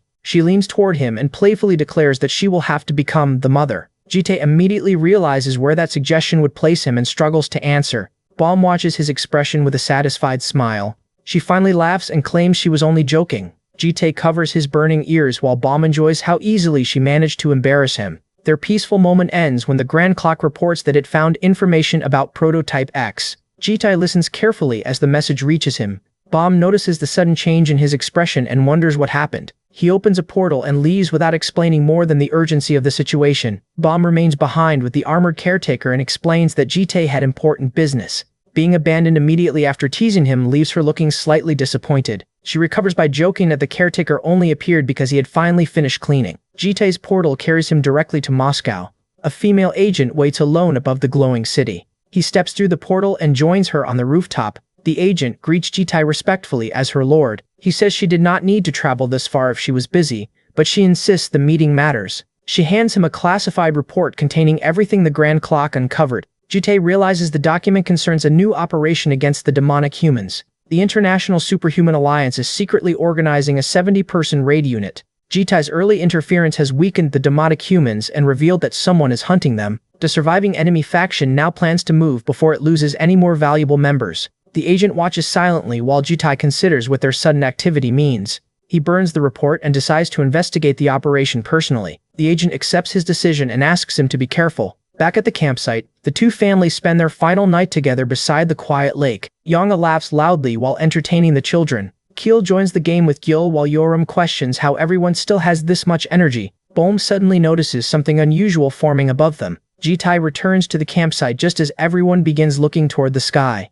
Yul runs to welcome him while Yanga complains that his quick errand took far too long. Bohm calmly explains that they managed perfectly well without him. Yoram clears her throat after remembering how childish their evening became. Yanga points upward and tells everyone to watch the sky. A brilliant line of light cracks across the darkness. Keel and Yoram stare as the glowing fracture continues spreading. Keel's eyes widen when the night sky begins transforming. Countless colors bloom overhead and turn the darkness into an enormous field of stars. Even Yaram falls quiet while Kayul openly celebrates the unbelievable view. Bohm moves beside Jitai and watches the celestial display with him.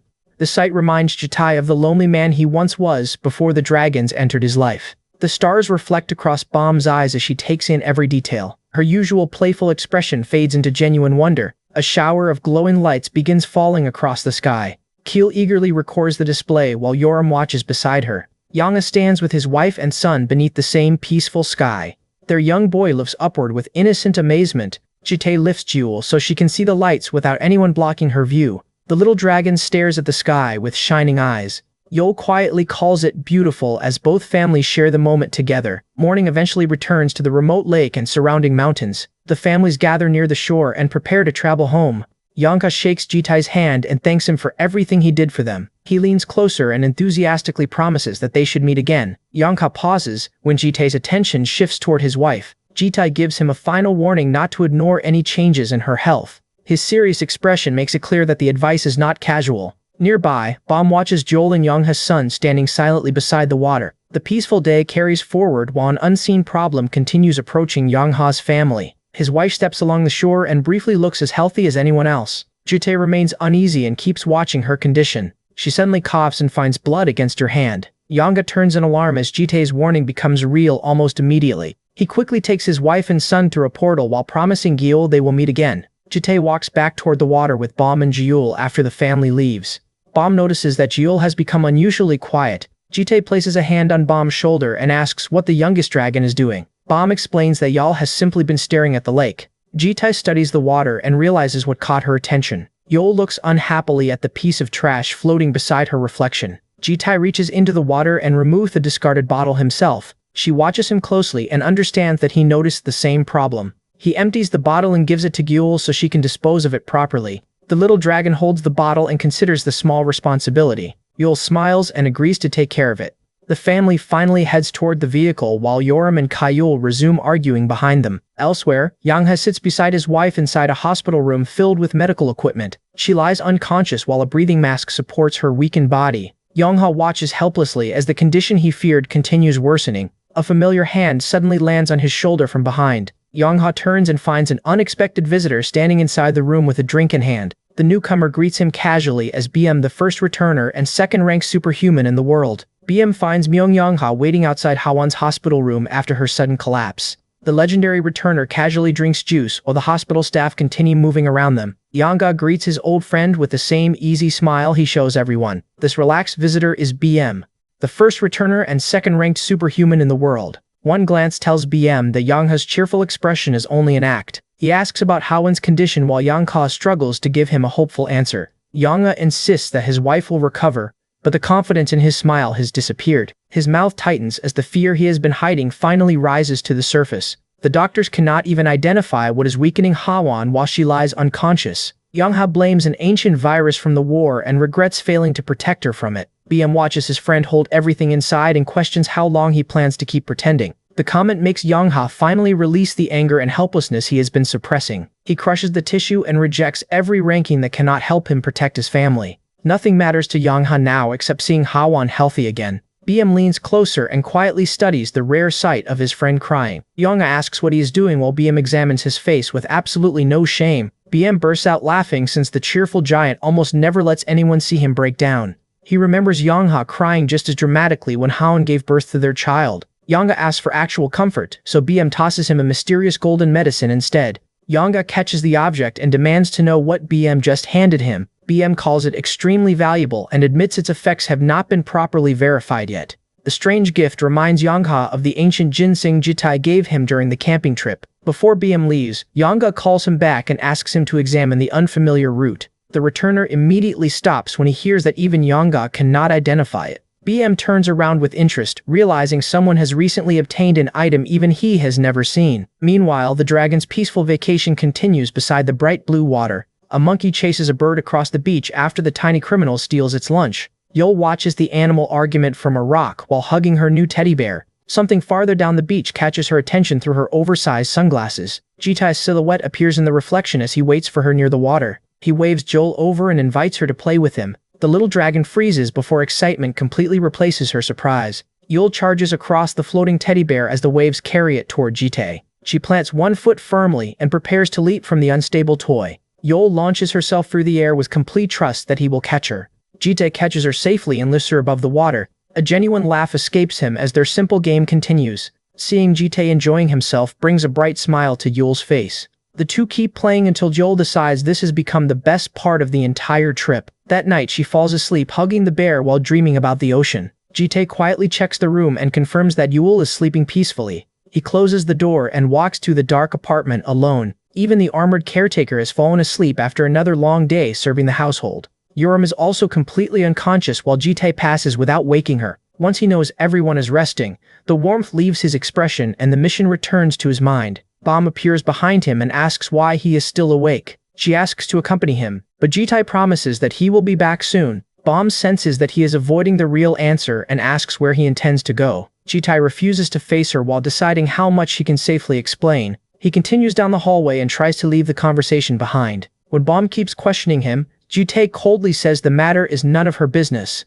Even he recognizes that the answer was harsher than necessary. Bom grabs the back of his coat before he can walk away. She lowers her head and refuses to let him disappear without understanding his pain. Her fingers tighten around the fabric while she searches for the right question. Nearby, Yul remains asleep and unaware of the tension outside her room. Bom reminds Jitai that she comes from the Green Dragon clan and can sense what he is hiding. For one brief moment, his determination begins to waver. Bom's hand slowly slips from his coat when she realizes he still plans to leave. Jitai repeats that he will return and continues toward the entrance. Bom presses her hands against her chest and tries to understand the decision hurting him. She asks whether he would still complete a necessary task that he hated because it caused him pain. Bom pushes further and asks whether he would continue even if others hated him or suffered from it. After a heavy pause, Jitai answers yes as the hallway light suddenly turns on. He looks ahead knowing that this answer defines the person he has become. An enormous sword stands waiting beside the front door. Bom explains that she borrowed it from the armored caretaker since Jitai will need it soon. Jitai struggles to respond, so Bom simply smiles and asks him to return safely. Soon afterward, the Global Superhuman Association's Tokyo branch prepares for a major operation. Powerful superhumans from different nations arrive under the command of the Alliance. Some of the organization's most famous fighters have gathered inside the building. 3 portals open before the 70-person raid unit assigned to the demonic human operation. The Tokyo branch director begins organizing the assembled fighters from behind his desk. Jitai enters carrying the massive sword and calmly orders them to make space for one more. The director stares at the unexpected newcomer, immediately realizing the operation has just changed. The Global Superhuman Alliance gathers 70 elite fighters for a raid on the S-rank dungeon known as Hethia's Ocean. Their target is the enormous dungeon boss feared across the world as the Kraken. Only the strongest 0.5% of the entire alliance has been trusted with this operation. Every category is packed with proven monsters whose military power could overwhelm a small nation. Before Jitai can join them, one final interview stands between him and the raid. The man evaluating him carries himself more like an executioner than an office worker. This is Shiraishi Ryunosuke, the divine archer currently ranked 93rd in the world. Jitai calmly explains that he lives in Korea and gives Shiraishi nothing more than necessary. A strange smile spreads across the archer's face after hearing that simple answer. Shiraishi bursts into laughter while Jitai stands there wondering what exactly was supposed to be funny. The laughter fades quickly as Shiraishi lowers his glasses and reveals what this meeting actually is. Green mana gathers around his fingertip as he prepares to test the newcomer personally. Jitai has never completed a mission with the Alliance, so Shiraishi refuses to trust him blindly. He forms a condensed arrow of energy and points it directly toward Jitai's chest. Even with the attack inches away, Jitai shows no fear or interest in backing down. That complete lack of reaction makes Shiraishi wonder whether the newcomer understands the danger. He warns that one suspicious move will make Jitai an enemy who must be eliminated immediately. Jite watches the mana carefully and recognizes that this is no harmless intimidation tactic. Shiraishi fires the arrow across the office without giving him another chance to respond. The concentrated blast tears forward with enough force to shred everything behind its target. Jite stops the attack directly in front of himself without even changing his expression. One quick counter sends the heavy desk flying back toward the surprised archer. The impact destroys the office and buries the room beneath shattered furniture and debris. Shiraishi escapes the wreckage and immediately gathers mana around both hands. Dozens of glowing arrows form around him as he switches from a warning shot to a real assault. The projectiles surround Jite from every direction, leaving no obvious path to escape. Shiraishi clicks his tongue when the barrage still fails to put any pressure on him. Jite calmly tells him that ordinary attacks are never going to work. Realizing the difference in strength, Shiraishi finally rises and prepares his strongest technique. A brilliant cross of green mana forms between his hands as the room begins trembling. He drives the gathered power downward and forces the entire spell into activation. Massive streams of energy spiral outward and transform the ruined office into a glowing vortex. The storm closes around Jite while Shiraishi controls every moving current from above. He compresses the swirling mana into a single point directly over his opponent. The force throws Shiraishi through the air as the final stage of his ability takes shape. His heavenly judgment creates an enormous arrow designed to erase anything trapped below it. Jite remains inside the spinning rings while the attack locks onto his position. The completed arrow crashes downward and fills the entire room with blinding green light. Jite finally draws his weapon and cuts straight to the technique before it can reach him. Shiraishi stares in disbelief as his strongest attack is broken apart in a single movement. The remaining energy rushes past him and leaves his defenses completely exposed. Jite closes the distance instantly and drives the archer into the floor. Shiraishi struggles upright inside the crater while the last traces of his mana disappear. Dust settles across the destroyed office and makes the result of their fight painfully obvious. The archer finally understands that the man standing before him was never fighting seriously. Jite asks whether this demonstration has changed his mind about the raid application. His calm expression makes it clear that he could repeat the entire lesson without getting tired. Shiraishi lowers his head, but another faint glow begins gathering around his body. Instead of surrendering, he decides his only remaining option is to escape and warn headquarters. He launches himself toward the neighboring room while Jite watches without trying to stop him. Shiraishi already knows that running normally would never create distance from that monster. His only hope is the emergency warp machine connected directly to Alliance headquarters. He bursts through the wreckage and races toward the device before Jite can interfere. The archer focuses entirely on reaching the machine and refuses to look behind him. The glowing warp chamber finally comes into view just a few steps away. Before he can activate it, a blue blade suddenly appears against his neck. Jite is already standing beside him, holding a weapon formed from crackling energy. He calmly asks whether Shiraishi has finally reconsidered his decision. With the blade resting against him, the archer wisely abandons the escape plan. Minutes later, Jite returns to reading documents while Shiraishi kneels across the ruined office. The divine archer is now restrained and looking considerably less confident than when the interview began. Jite studies the files and reasons that the Alliance should possess information about the person he seeks.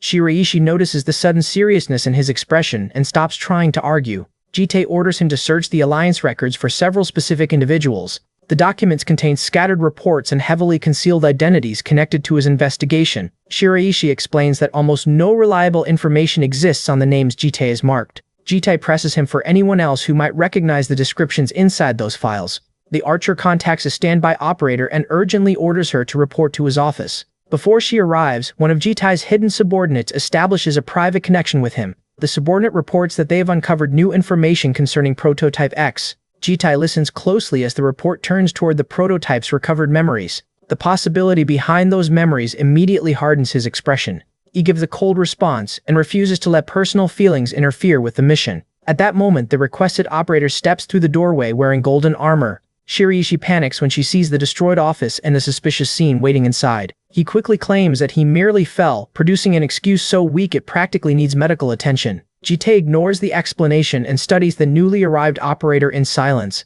Even if Prototype X turns out to be someone familiar, he decides that their identity changes nothing. The threat must still be eliminated before it can endanger the dragons or destroy the world again. The Golden Knight removes her helmet and reveals herself as the standby operator Ha-Sapiol. Sapiol greets them with a gentle smile, unaware of the ruthless conclusion Jite has just reached. Seeing Sapiol again, pulls Jite back to a raid camp in Severobaykalsk during his second regression. The expedition members spend the peaceful afternoon preparing tents beside the lake. Others cooked dinner around the fire while waiting for their next operation. At that point in his second life, Jitae was still capable of forming genuine connections with people. Sabil quietly approaches from behind and places a hand on his shoulder. She immediately pokes his cheek when he turns around. Sepiol laughs after fooling her boss with the same childish trick again. She even twirls in her white dress, clearly enjoying every second of his attention. Jitae rubs his cheek and asks what she is planning this time. Her habit of sneaking up behind him has apparently become a regular part of their routine.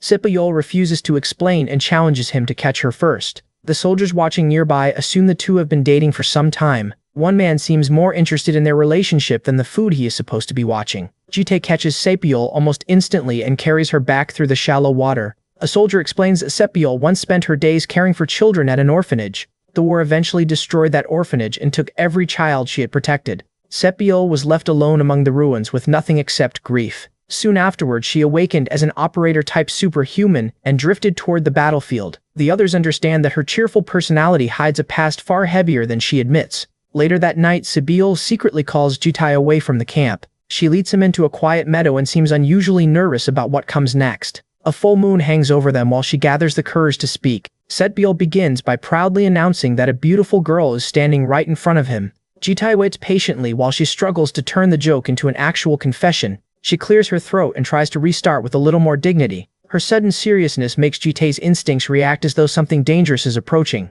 He studies her in confusion since there is clearly no enemy anywhere nearby. Sepiol finally admits that the dangerous thing he sensed was her feelings for him. The confession leaves Jitae searching for a response he never expected to need. For once his expression cracks as the meaning of her words settles in. Before either can continue, countless streaks of light begin crossing the night sky. Jitae looks upward as the meadow fills with the glow of a meteor shower. Sepiol uses that beautiful distraction to close the distance between them. She throws her arms around Jitae before her courage can disappear. Pressing against his chest, she points out that his heart is pounding just as hard as hers. Jitae finally recognizes the unfamiliar warmth growing inside him. Instead of answering with words, he gently holds her face and accepts her feelings with a kiss. Sepiol stares up at him in stunned silence after getting far more than she expected. Jitae immediately becomes awkward while she enjoys watching the normally emotionless man lose his composure. The meteor shower continues above them as the nervous tension finally fades. They lie together in the grass and hold hands beneath the falling lights.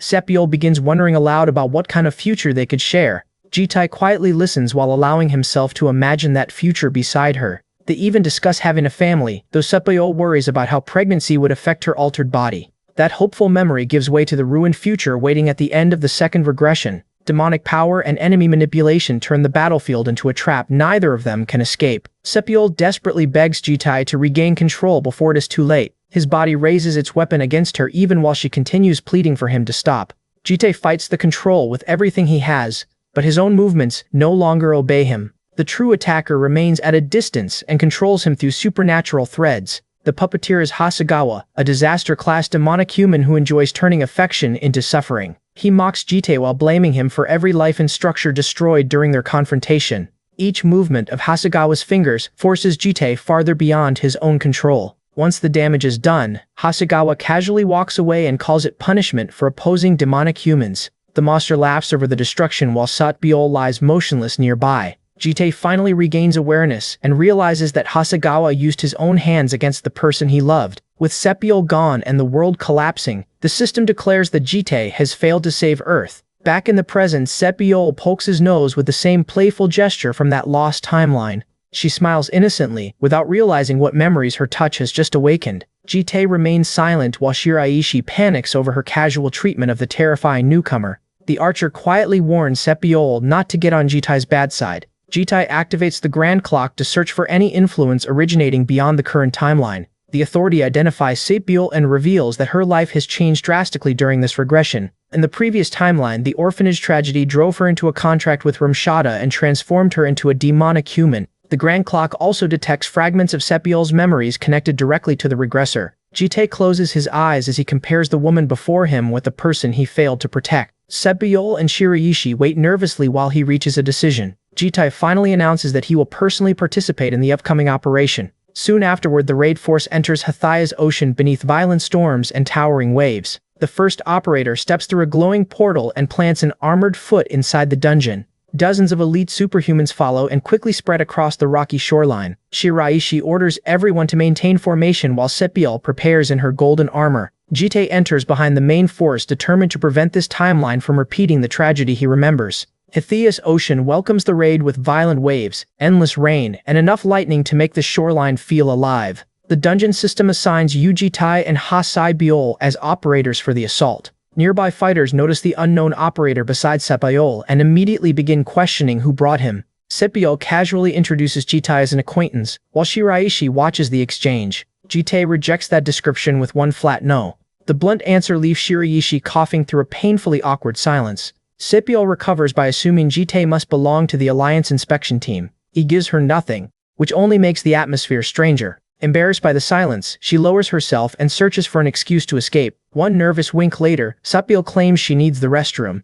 She hurries away so quickly that subtlety never even reaches the dungeon. Jitai watches her leave, certain the cheerful act is hiding something. The Seppiel he remembers used to tremble at blood and panic whenever he suffered even a small injury. He activates the Scales of Balance Eye, an authority capable of exposing the truth behind what he sees. The result confirms that her borrowed memories belong to Seppiel, but the soul using them belongs to someone else. That foreign soul is tied to Lakshata, the seventh lord of the abyss, and the force interfering from beyond time. Jitai understands the trap at once, since the enemy wants to drag him back into his deepest despair. It intends to break him by forcing him to kill Seppiel for a second time. The realization hardens his expression, but he refuses to give the hidden enemy the reaction it wants. Before he can investigate further, the entire shoreline goes silent beneath an approaching presence. A massive purple tentacle rises from the ocean and towers above the raid force. Every fighter looks upward as the water around the island begins to erupt. The dungeon boss finally reveals itself as the giant kraken. Deep inside Seppiel, the abyssal soul waits within its web for the battlefield to create an opening.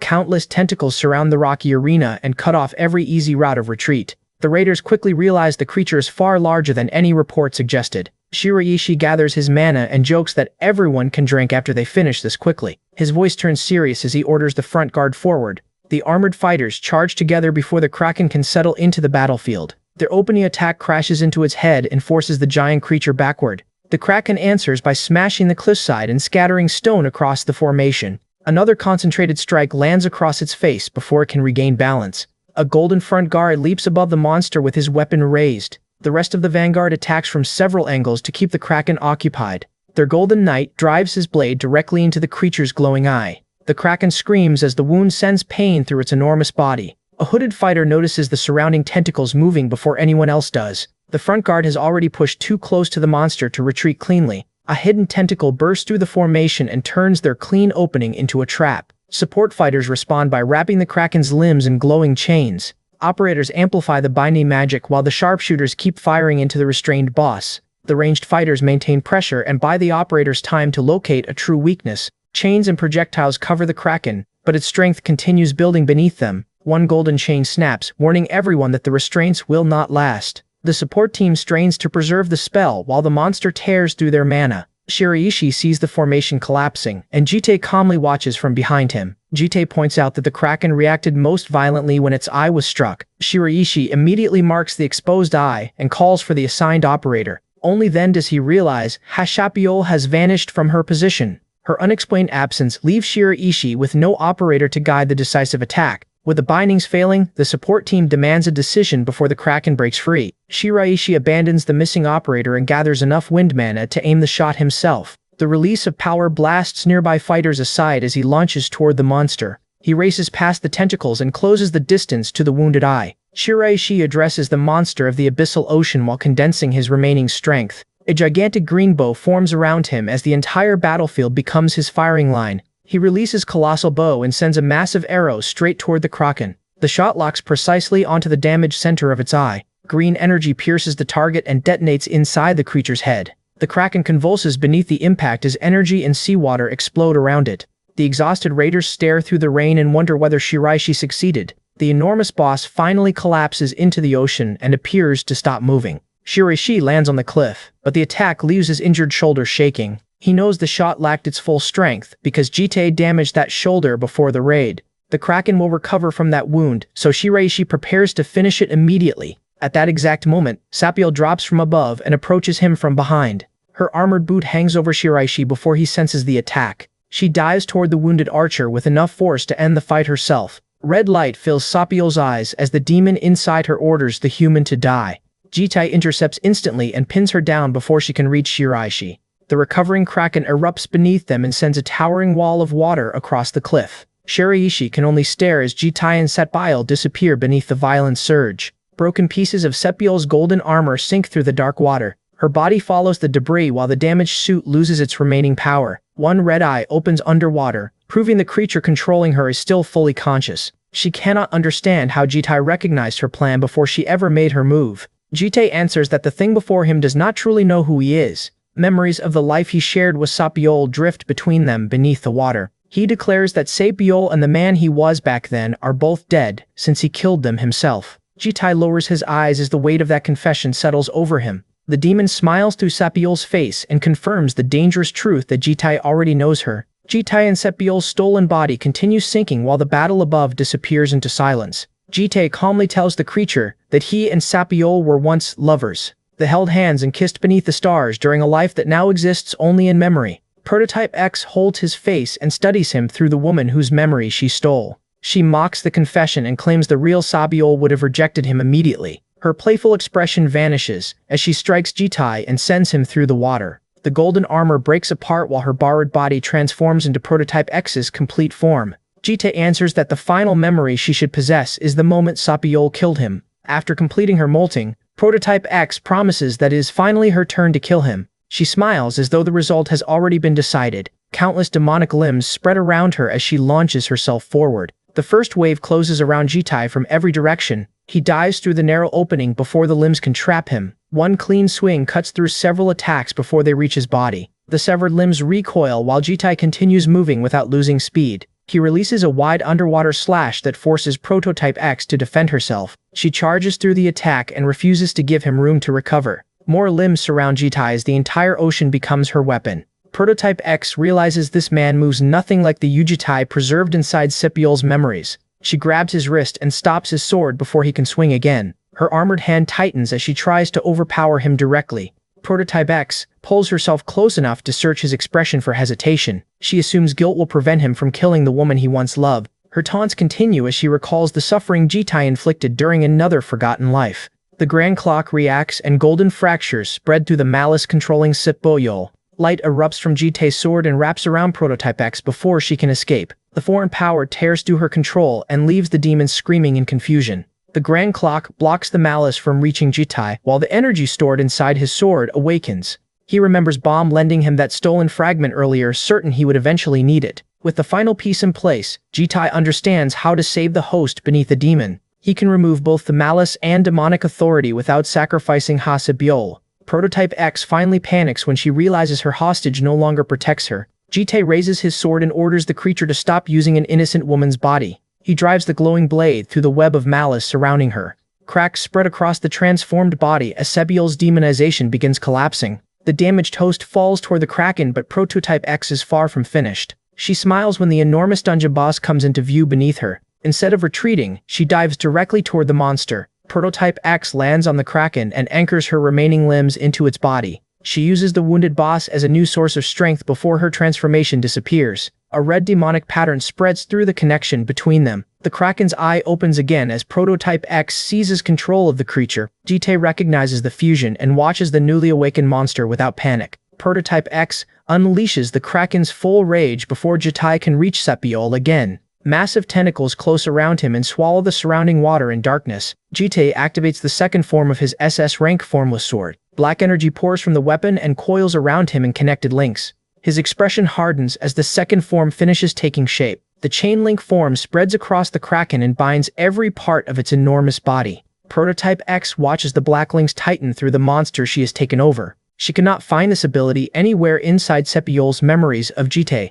The power covering the Kraken is neither mana nor a blessing, but concentrated murderous intent. Prototype X wonders what Jitai endured to create something this overwhelming. A faint smile answers her question more clearly than any explanation could.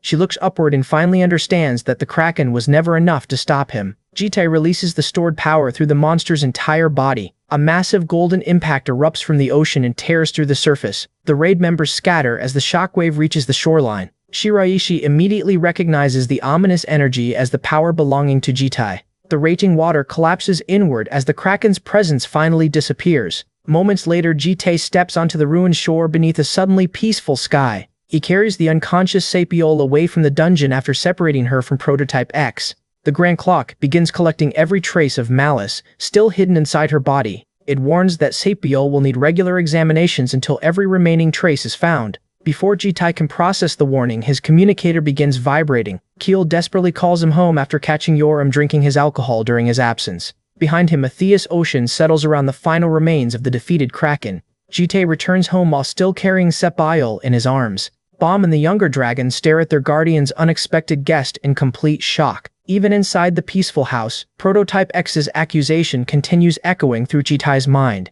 The words pull him toward a ruined church and another person who suffered by his hands. A wounded woman's voice resurfaces as she tries to describe what happened that morning. All she remembers clearly is the unbearable cold surrounding her. As the memory closes around Jitai, the Grand Clock identifies Karma's longsword as an object from beyond the world's timeline. Bringing Sapiol home leaves Jitai facing 4 dragons who clearly expect an explanation. Yoram takes the lead and demands to know exactly what he has brought into their house. The woman in question remains unconscious on the sofa, while everyone studies her suspiciously. Yoram pokes Jitai and immediately treats the situation as some hidden romantic scandal. Cowell freezes at the suggestion while Joel quietly watches the chaos unfold. Yoram leans into the joke until Jitai raises a hand and shuts the entire performance down. He explains that Sapiol is only an acquaintance who needs help, then leaves Yoram nursing another bump. Bohm checks the sleeping woman and asks Jitai whether she suffered any serious injuries. Yoram sits nearby sulking over the rough conclusion to her investigation. Kayul suddenly recognizes Sapiol as the operator shown during the recent dungeon raid.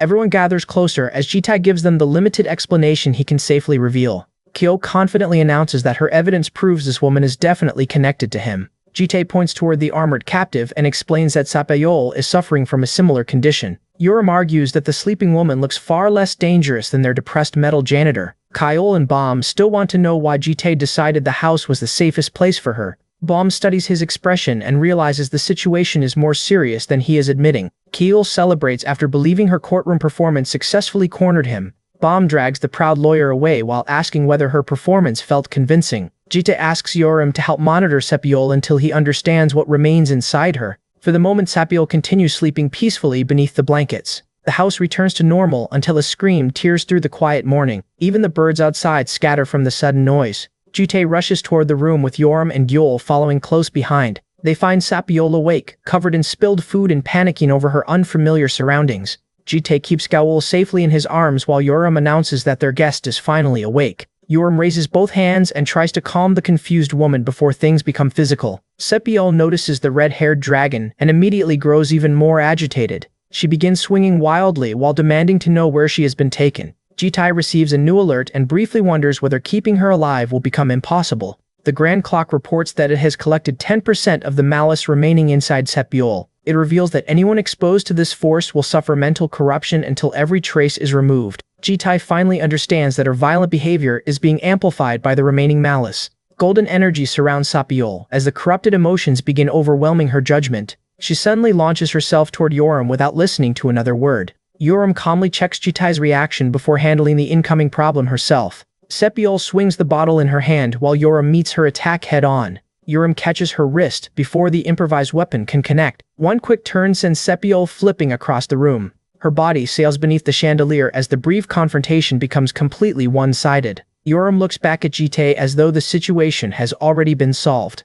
She stands over the dizzy Sapiol while holding the shirt torn loose during their struggle. Sapiol tries to rise again with the fabric covering her face. Before Yoram can finish complaining, the armored captive silently reaches for his sword. She senses the sudden hostility and turns toward the supposed janitor. The knight claims he forgot his true duty after enduring Yoram's constant bullying. Dark energy gathers around him as he declares that he must protect the young lady. Even Joel becomes frightened when the normally quiet janitor starts demanding his weapon. Jitai recognizes that the knight is suffering from the same mental corruption as Sapiol. The malice has twisted his memories and convinced him that another desperate battle has begun. Jitai gently moves Joel aside before dealing with the armored problem. The knight claims his previous defeat only happened because he lowered his guard. This time he refuses to make the same mistake against Jitai. Jitai answers with a devastating technique known as a basic hand-edge slap. The armored warrior collapses before his dramatic comeback can properly begin. His helmet rolls away and lands between the watching girls. Soon Seppiol is restrained.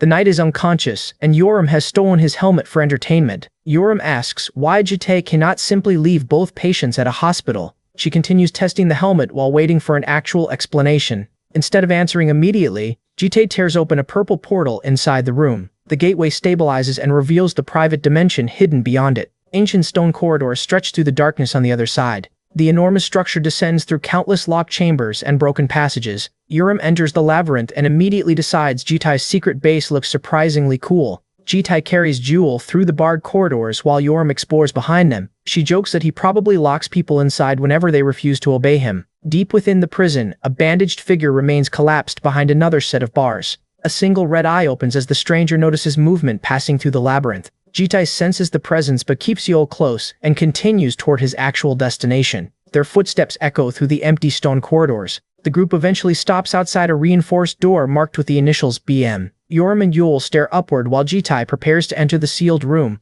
The door opens and Yoram immediately tries to follow him inside. Jitai orders her to wait outside until he personally gives permission. He closes the door despite Yoram loudly insisting that she only wants one quick look. Jitai steps deeper into the laboratory and prepares for an unfriendly welcome. A massive lion-like creature charges from the darkness and tries to crush the intruder. Jitai catches its enormous paw with one hand and calmly identifies himself as a guest. Beyond the creature sits a relaxed scientist surrounded by experiments, machinery, and several skeletons. The strange man lowers his bottle and smiles after finally seeing who entered his laboratory. This is BM, the first returner and the second-ranked superhuman in the world, and Jitai has clearly caught his interest. Long before becoming the world's second-ranked superhuman, BM was an ordinary student sitting quietly at the back of class. He spent his lessons drawing strange creatures while showing little interest in anything happening around him. That ordinary life disappeared 40 years ago when a global disaster changed thousands of young superhumans forever. The event became known as the Babylon Mass Disappearance Incident,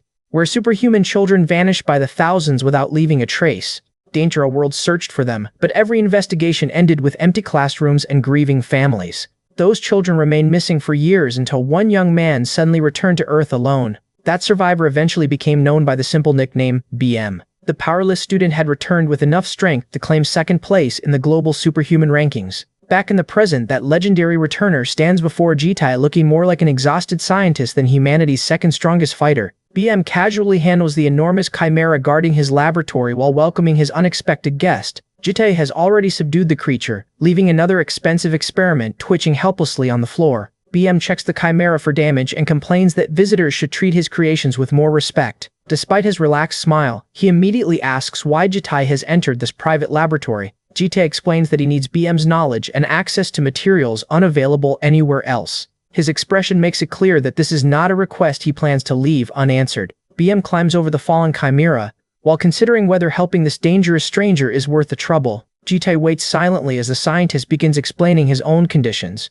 BM raises two fingers and announces that every worthwhile exchange requires two things. He wants something from Jitai, and Jitai wants something only BM can provide. The scientist jokes that destroying his chimera has already made this negotiation considerably less friendly. Jitai lowers his gaze toward the creature and shows absolutely no regret. Without warning, he swings his sword and sends a blue slash through the laboratory. The attack tears across the room while BM barely moves out of its path. BM demands an explanation as equipment and experiments crash around him. His friendly smile disappears and the demonic blood hidden inside his body begins reacting. A monstrous red arm grows from his sleeve as BM warns Jitai that he will regret provoking him. He charges forward and unleashes the power he normally keeps restrained. Jitai meets his glare without drawing back, forcing BM to realize the attack was intentional. The transformed arm expands and fills the room with violent demonic energy. Jitai remains motionless as BM prepares to crush him from point-blank range. The moment BM commits to the strike, Jitai disappears from directly in front of him. A crushing presence forms behind the scientist before he can turn around.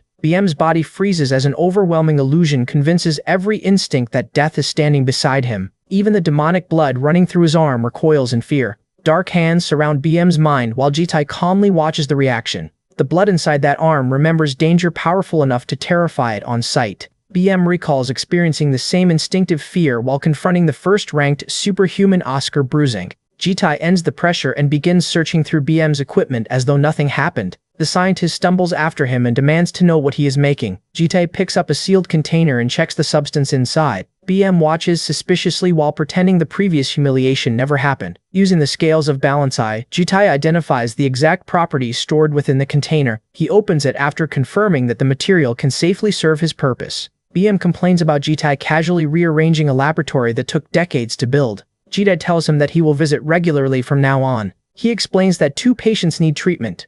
1 magical suit of armor and 1 female superhuman. Both have absorbed foreign malice, and BM's laboratory has the tools required to remove it safely. Jitai points out that renting the room should be easier than constantly transporting the equipment. BM pours himself a drink and laughs at how quickly his private laboratory became someone else's clinic. His amusement fades when he notices golden energy spreading through the liquid. Jitai calls his attention from across the room before the scientist can secretly examine it. BM stares at the glowing container and asks where Jitai obtained something so valuable. Outside the laboratory, Yoram waits with crossed arms and rapidly disappearing patients. Yol stands beside her and quietly watches the sealed door. Yoram orders the little dragon to move away from the entrance. Yol ignores her and continues trying to see what Jitai is doing inside. Yoram reaches forward, but Yol begins dodging every attempt to catch her. The tiny dragon remembers watching Keel and Bon flee Yoram before and copies their survival strategy perfectly. After several failed grabs, Yoram blocks the doorway and prepares to end the chase. A burst of noise from another corridor makes both of them pause. Yul calmly studies Yoram and decides this has become a proper training exercise. She rushes forward and sends the older dragon tumbling onto the stone floor. Yoram lies stunned while Joel proudly confirms her victory. The little dragon turns toward the laboratory door as though nothing unusual happened. Yoram sits up and asks whether Jewel has been secretly practicing recently. Yul thinks about the time she spent playing and training with Jitai. Those memories include sledding through the snow and helping him prepare meals at home. Her eyes sparkle as she remembers every small adventure they shared. Yul proudly explains that Jitai has been teaching her many different things. She leaps onto Yoram again before the red dragon can prepare herself. One small fist lands cleanly across Yoram's face. Jitai finally leaves the laboratory and discovers the result of their supposed waiting. Yoram is stretched across the floor while Yul stands nearby looking completely innocent. The red dragon groans and slowly accepts that she has just lost to the youngest person in the house. Jitai studies her expression and asks whether she still wants a serious opponent. BM appears behind him and cheerfully offers to arrange a fight. The scientist's smile immediately catches Yoram's attention. After hearing that BM is the world's second-ranked superhuman, Yoram lights up and eagerly accepts the challenge. BM tastes the golden liquid Jitai brought and immediately realizes it is nothing ordinary. Jitai silently waits for the returner to identify where the substance originated. After one sip, BM confirms that the liquid definitely came from Miranda. That distant world possesses magical knowledge and materials far beyond anything currently found on Earth. BM stops analyzing the drink and begins emptying the bottle with impressive dedication. He even holds it affectionately after discovering a flavor he apparently values more than professional dignity. Jitai orders him to move, but BM refuses to surrender his newest treasure. The scientist insists on keeping the bottle while Jitai questions why this negotiation became so childish. Their argument ends when BM notices another unusual presence waiting outside his laboratory. Yoram can barely contain her excitement after finally meeting the world's second-ranked superhuman. She studies BM from every angle while Jitai carries Jiol safely beside them.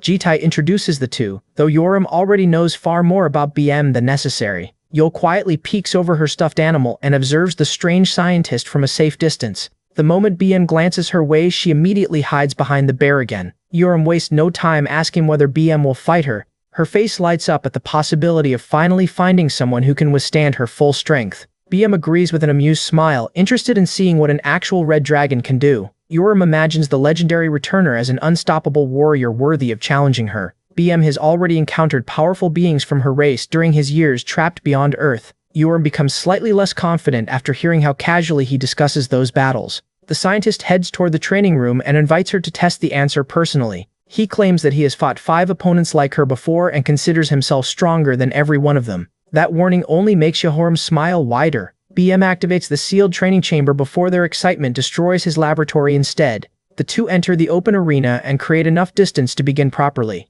Yoram launches the first attack without bothering to wait for a countdown. BM redirects her charge with one hand and calmly sends her flying past him. She recovers immediately and gathers red mana for a far stronger second attempt. BM's eyes sharpen as he finally begins taking the dragon seriously. He intercepts her next charge and drives her away before the attack can reach him. With Yoram occupied, Jite carries Yul out of the chamber and continues his real work. Inside the labyrinth room, he begins extracting the foreign malice from Sepiol and the armored knight. The corruption leaves their bodies as dark energy and gathers beneath Jite's control. He tells both patients to remain inside the room until their conditions improve. With the immediate danger contained, Jite turns toward another object stored in the facility. A massive crystal of paradise shines behind reinforced glass. The crystal was created in a magically advanced dimension far beyond Earth's current understanding. Its fragments can force anyone nearby to feel happiness and satisfaction, though those emotions are completely artificial. Jite once used that property while imprisoning an aggressive red dragon during an earlier regression.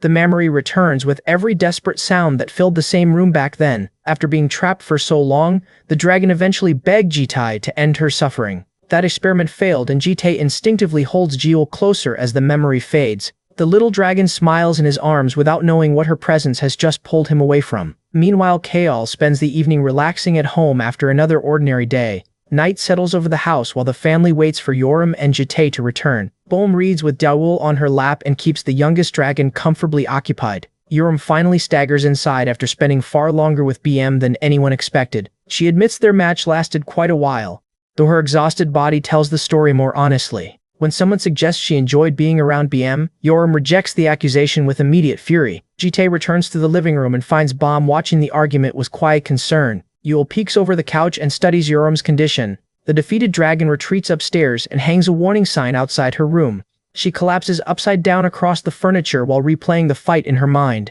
BM defeated her so thoroughly that even surrender became the only reasonable option. Yul enters despite the warning and finds Yoram still recovering. The older dragon reacts so dramatically that she nearly falls from the couch. Yoram complains about being disturbed while Jewel quietly waits for her attention. Once the irritation passes, she notices that the little dragon genuinely wants to ask something. Joel thinks about all the time she has spent eating, training, and exploring beside Jite. She sits across from Yoram and struggles to put the unfamiliar concern into words. Yoram grows impatient with the silence and tells her to say whatever is bothering her. The youngest dragon's hesitation leaves Yoram falling backward in frustration. She eventually relaxes and gives Yul enough time to collect her thoughts. Yul's eyes begin filling with tears when the question still refuses to come out. Seeing that expression makes Yoram drop the teasing and take the conversation seriously. Jite appears nearby and asks whether Jul has something she wants to discuss. Yoram gently guides the nervous child toward him and remains close for support. Gaul finally gathers her courage and asks Jite whether he has time for her tomorrow. After asking for Jite's time tomorrow, Yul nervously prepares to deliver Yoram's actual request. She grabs Yoram and announces that the red dragon has something important to tell him. Jite tells Yoram to speak for herself instead of using Joel as her tiny messenger. He pats Joel for completing the assignment while Yoram struggles with the sudden embarrassment. Joel quietly accepts her reward and leans beneath his hand. Yoram stares at Jite while gathering enough pride to make the request directly. Her serious expression slowly turns into the confident smile he knows too well. She finally asks him to arrange another chance for her to challenge BM. When Jite returns to the laboratory, BM immediately suspects that the visit involves more than Yoram's rematch. The returner studies Joel carefully and notices a change that Jite has not recognized yet. Even BM's chimera approaches after sensing something unusual around the young blue dragon. A thin strand of Joel's hair gives BM all the evidence he needs. He explains that she is approaching an important stage shared by every young dragon. Joel shivers as the dormant power inside her begins responding to that approaching moment. Jite stays close while BM explains what will soon happen to her. The wills of past dragons are carried through their blood and eventually deliver an assignment to each hatchling. During this event, the young dragon temporarily connects with the countless predecessors of their clan. Those ancient wills appear as an enormous ancestral dragon waiting beyond the child's consciousness. The ancestor then passes down the purpose that will guide the hatchling throughout life. Sometime later, Jite brings Jiul to a quiet cabin surrounded by snow-covered mountains. Their first activity ends with an empty pot and one very satisfied little dragon. Yul declares herself full and collapses while Jite begins cleaning their supplies. She watches him from the floor and realizes the day is already moving toward its end. Not wanting the time together to finish, she slowly crawls closer. Jite notices the movement behind him before she can pretend it never happened. Yul catches his ankle and quietly asks for a little more attention. She settles beside him with a deeply serious expression despite having no idea what to say. Understanding what she wants, Jite suggests they spend the remaining daylight outside. Their peaceful trip immediately becomes a high-speed sled ride down the mountain. Jite secures Joel in front of him before the slope grows even steeper. She tries to enjoy the scenery while her entire body trembles from the cold. Jitae notices her discomfort and lifts her away from the freezing sled. He places Yao Yu on his shoulders and asks whether the new seat feels better. The solution works until her winter boots slide directly over his eyes. Yul clings around his head, while Jitae continues walking without showing any concern. She suddenly realizes that covering the driver's vision might be a terrible transportation strategy. Back inside, Jitae asks Yoram how her latest encounter with BM went. Yul flinches when the question instantly sends Yoram into another loud complaint. The defeated Red Dragon storms toward the door rather than discussing the match. She pauses long enough to glare back before leaving everyone to interpret the result themselves. Once the room becomes quiet, Jitae turns his attention back towards Yul. He asks whether she enjoyed spending the day away from the others. Yul shyly admits that she wants to experience more days with him. Outside the facility, the remote Himalayan mountains remain buried beneath endless snow. Inside BM's laboratory, the giant chimera has somehow been reduced to cleaning the floor. The intimidating creature carefully mops around the equipment, while its creator watches from behind. BM focuses on the Arandoth alcohol and decides that serious research requires another drink. His relaxed expression disappears as his thoughts return to the strange visitor using his laboratory.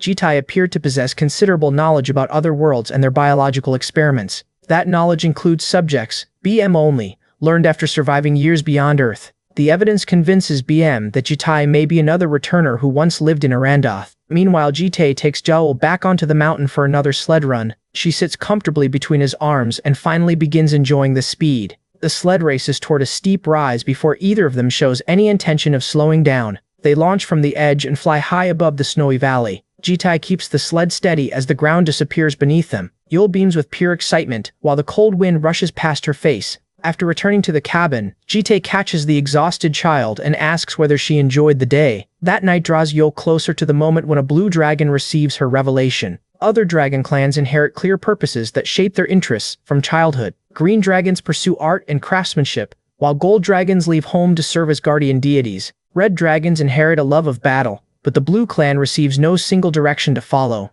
Yul listens carefully while trying to understand what that absence means for her future. Jitae explains that having no assigned path also means nobody else gets to choose her life. He holds out his hand and gives her one simple choice to begin with. Yul places her small hand against his and promises to discover what genuinely makes her happy. Jitae assures her that there is no reason to rush and gently pats her head. The answer leaves Yul smiling with more confidence than she had that morning. The cabin grows quiet as the fireplace fills the room with a warm glow. Yul falls asleep hugging her stuffed bear after spending the entire day beside Jitae. While she sleeps, her blue hair begins growing again as the revelation quietly awakens within her.